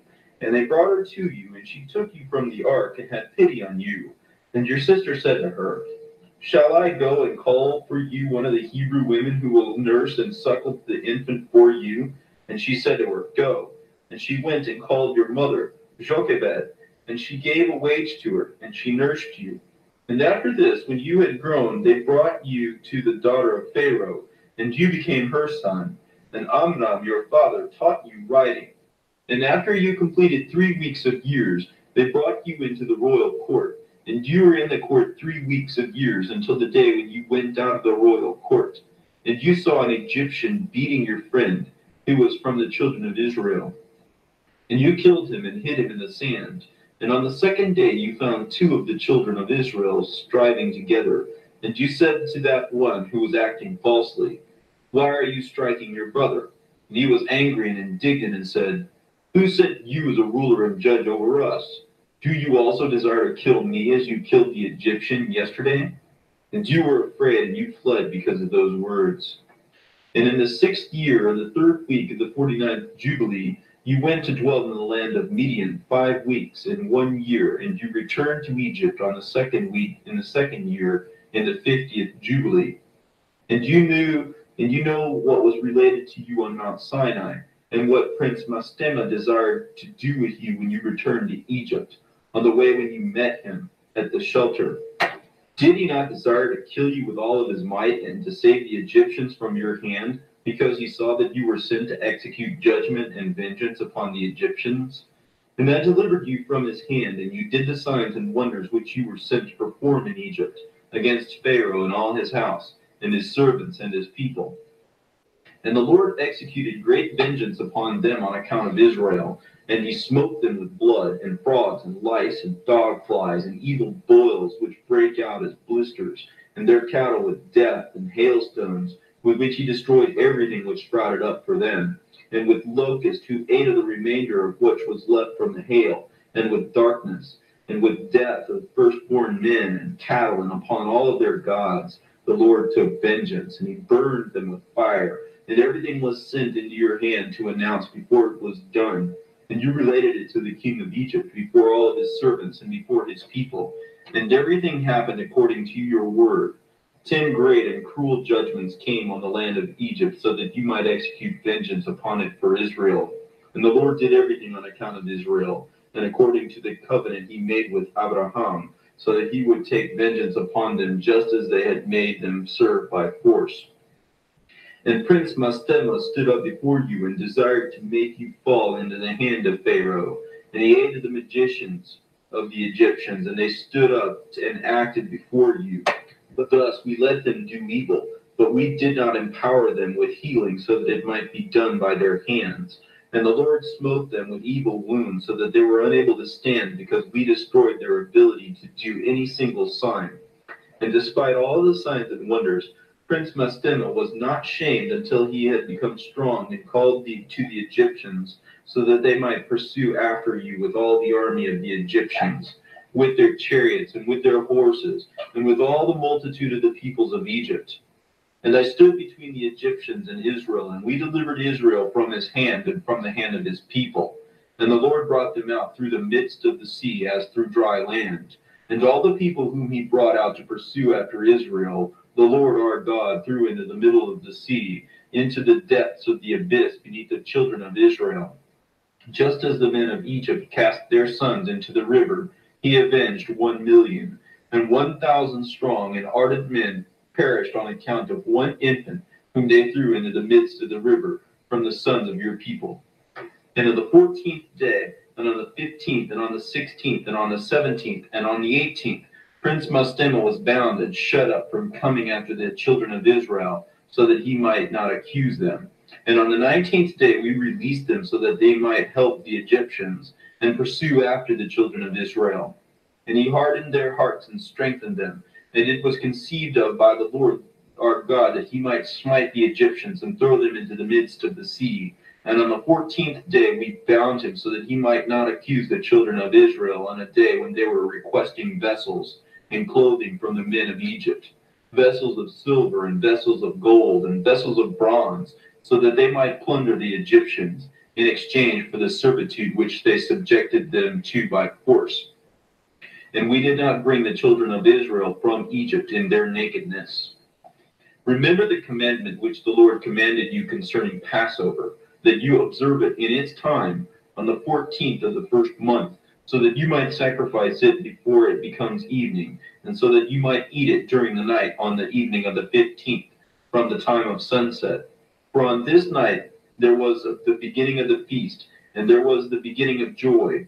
You continued eating the Passover in Egypt, and all the powers of Mastema were sent to kill all the firstborn in the land of Egypt, from the firstborn of Pharaoh to the firstborn of the captive maidservant who was at the millstone, and to the cattle. And this is the sign which the Lord gave them in every house where they saw the blood of a year-old lamb upon its doors, so that they would not enter into the house to kill. They would pass over, so that all who were in the house might be saved, because the sign of the blood was on its doors. And the host of the Lord did everything which the Lord commanded them, and they passed over all of the children of Israel, and the plague did not come upon them to destroy any life from them, whether cattle or men or dogs. And there was a very great plague in Egypt, and there was no house in Egypt in which there was no corpse, and weeping and lamenting. And all of Israel remained eating the flesh of the Passover, and drinking wine, and praising and blessing and glorifying the Lord, the God of their fathers. And they were prepared to depart from the yoke of Egypt and from evil slavery. And you remember this day of all the days of your life, and observe it from year to year, all the days of your life, once per year on its day, according to all of its law. And you will not delay one day from its day, or from 1 month to another month, for it is an eternal decree, and engraved upon the heavenly tablets for all the children of Israel, that they might observe it in each and every year, in its day once per year, and in all their generations. And there is no limit of days, because it is ordained forever. And as for the man who is purified and does not come so that he might observe it on its appointed days, to bring a gift which is acceptable before the Lord, and to eat and drink before the Lord on this day of his feast, that man who is purified and nearby shall be uprooted, because he did not bring a gift of the Lord in its appointed time. That man shall lift up sin upon himself, so that the children of Israel will be ones who come and observe Passover on its appointed day, on the 14th of the first month, between the evenings from the third part of the day until the third part of the night, because 2 parts of the day are given for light, and 1/3 for evening. This is what the Lord commanded you, so that you might observe it between the evenings. And it is not fitting to sacrifice it during any time of light, except during the time of the border of evening. And they shall eat it during the time of evening until 1/3 of the night. And what is left of all of its flesh from the third of the night and beyond, they shall burn with fire. And it is not fitting that they should boil it in water. And they shall not eat it raw, but roast it in the fire, cooked with care, its head and its inner organs, and with its feet. And they shall roast it in fire without breaking any of its bones within it, because no bone of the children of Israel will be broken. Therefore the Lord commanded the children of Israel to observe the Passover on its appointed day. And it is not fitting to break any bone from it, because it is the day of the feast, and it is the day of the command. And there is no passing over it one day from its day, or from month to month, because it shall be observed on the day of the feast. And you command the children of Israel to observe the Passover in their days, and every year, once per year, on its appointed day, and it will come as an acceptable memorial before the Lord. And the plague will not come to kill or to smite during that year, when they have observed the Passover in its appointed time, in all respects according to his command. And it is not fitting to eat it outside of the sanctuary of the Lord, but facing the sanctuary of the Lord. And all of the people of the congregation of Israel will observe it in its appointed time. And all of the men who come on its day will eat it in the sanctuary of your God before the Lord. Whoever is 20 years or older, because thus it is written and decreed that they shall eat it in the sanctuary of the Lord. And whenever the children of Israel enter into the land which they will possess, into the land of Canaan. They will set up the tabernacle of the Lord in the midst of the land, in one of their tribes, until the sanctuary of the Lord is built upon the land. And it will come to pass when they come and observe the Passover in the midst of the tabernacle of the Lord, that they will sacrifice it before the Lord from year to year. And in the days when a house is built in the name of the Lord, and in their land of their inheritance, they shall go there, and they shall sacrifice at the Passover at evening, when the sun is setting on the third part of the day. And they shall offer up its blood on the threshold of the altar, and its fat they shall place in the fire which is above the altar. And they shall eat its flesh cooked in fire within the court of the house, which is sanctified in the name of the Lord. And they shall not be able to observe the Passover in their cities or in any district except before the tabernacle of the Lord, or before his house in which his name dwells. And let them not stray from after the Lord. And you, Moses, command the children of Israel so that they shall keep the ordinance of the Passover, just as it was commanded to you, so that you might relate to him its annual occurrence each year, both its period of days and the feast of unleavened bread, so that they might eat unleavened bread for 7 days, so that they might observe its feast, so that they might bring its gift day by day during those 7 days to rejoice before the Lord upon the altar of your God. For this feast you observed with nervousness when you went out from Egypt, until you entered into the wilderness of Sur, because you completed it on the shore of the sea. And after this law I made you know the days of the Sabbaths in the wilderness of Sin, which is between Elim and Sinai. And I also related to you the Sabbaths of the lands on Mount Sinai, and the years of Jubilees in the Sabbaths of years I related to you.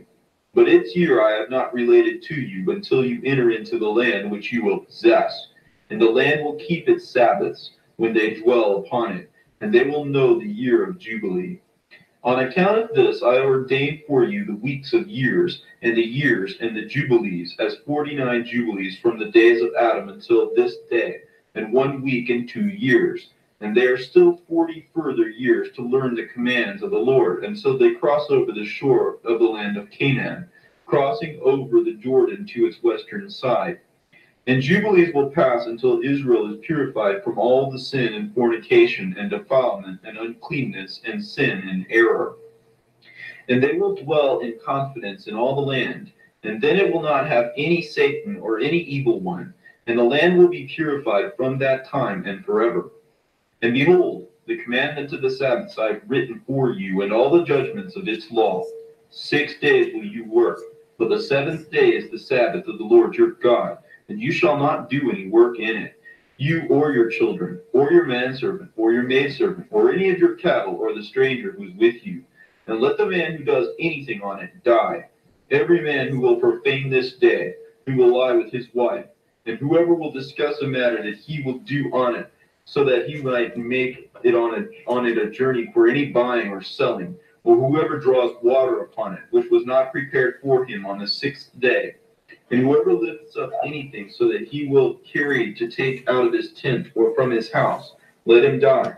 So you shall not do any work upon the day of the Sabbath, except what you prepared for yourself on the 6th day, to eat and to drink, and to rest, and to observe the Sabbath from all your work of that day, and to bless the Lord your God, who gave you the day of festival and the holy day, and the day of the holy kingdom for all Israel is this day among their days, always.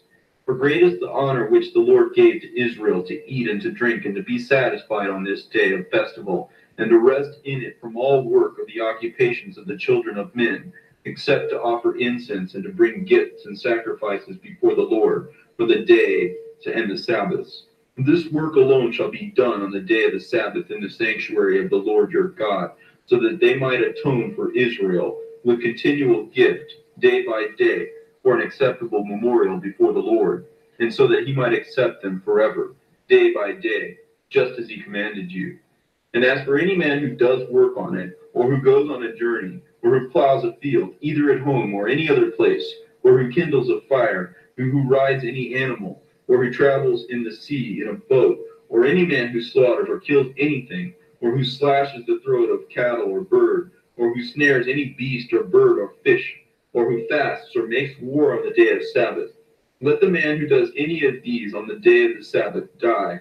so that the children of Israel might keep the Sabbath according to the commands of the Sabbaths of the land, just as it was written in the tablets which he placed in my hands, so I might write for you the law of each time, and according to each division of its days. The account of the division of days is finished here. All right, y'all. We have completed the book of Jubilees. You know, I like some of these books because they fill in the gap of what we might not have gotten from the Bible. So it's always good to hear these books. So I thank each and every one of you for being here yet another week. And we will definitely come together again and do this next week. You know, I think we are a very dedicated group in the Most High. And, you know, I think that's a beautiful thing. I think we will all be increased by just doing this act of coming together as a family every week and listening to the word. Well, I'm actually looking at two different books. I haven't decided yet, but we'll definitely be doing something next week. You know, I got a couple of books in mind.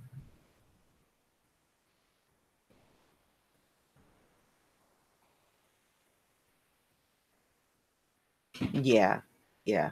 You know, we're all learning. We're all learning. And we'll be learning again in the kingdom because remember, we're getting a new covenant, which means we're going to have to learn all over again. You know, actually, we did Revelation before. I mean, I don't care if you want to repeat a book, that's fine. You know, we actually did Revelation before, but you know, if you want to do Revelation again, we can definitely do it again. Yeah, we've done a few things from the Apocrypha as well. You want to repeat Obadiah? Oh yeah, we you know, I can show that video again. No problem. Okay, y'all.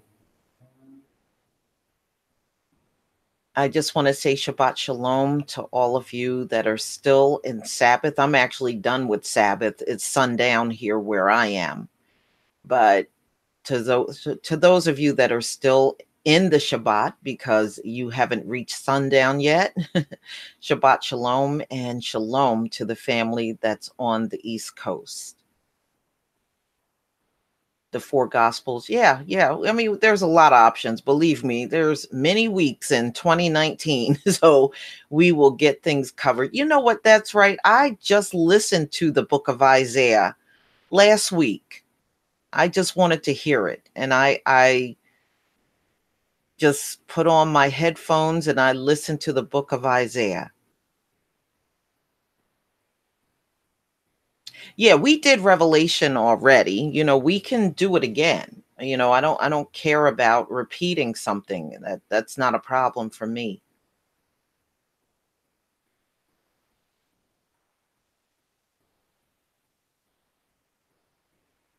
Yeah. Ugh. Yeah, you know, it's cold, but it's nothing like it was even yesterday. You know, it's cold, but it is a little better. It should be even more um better tomorrow because we're going to be in the mid 40s. And I think by Tuesday we're going to be at 61. So the temperatures are going up, and I'm grateful for that. Very grateful. Okay, Loretta, you want to say goodbye too? All right. All right, y'all. I'm going to go ahead and conclude the live stream, but keep your eye on my other channel. I'm going to probably be doing a few live streams next week. So I'm just planning a few things. That's right. Everybody stay strong and shalom.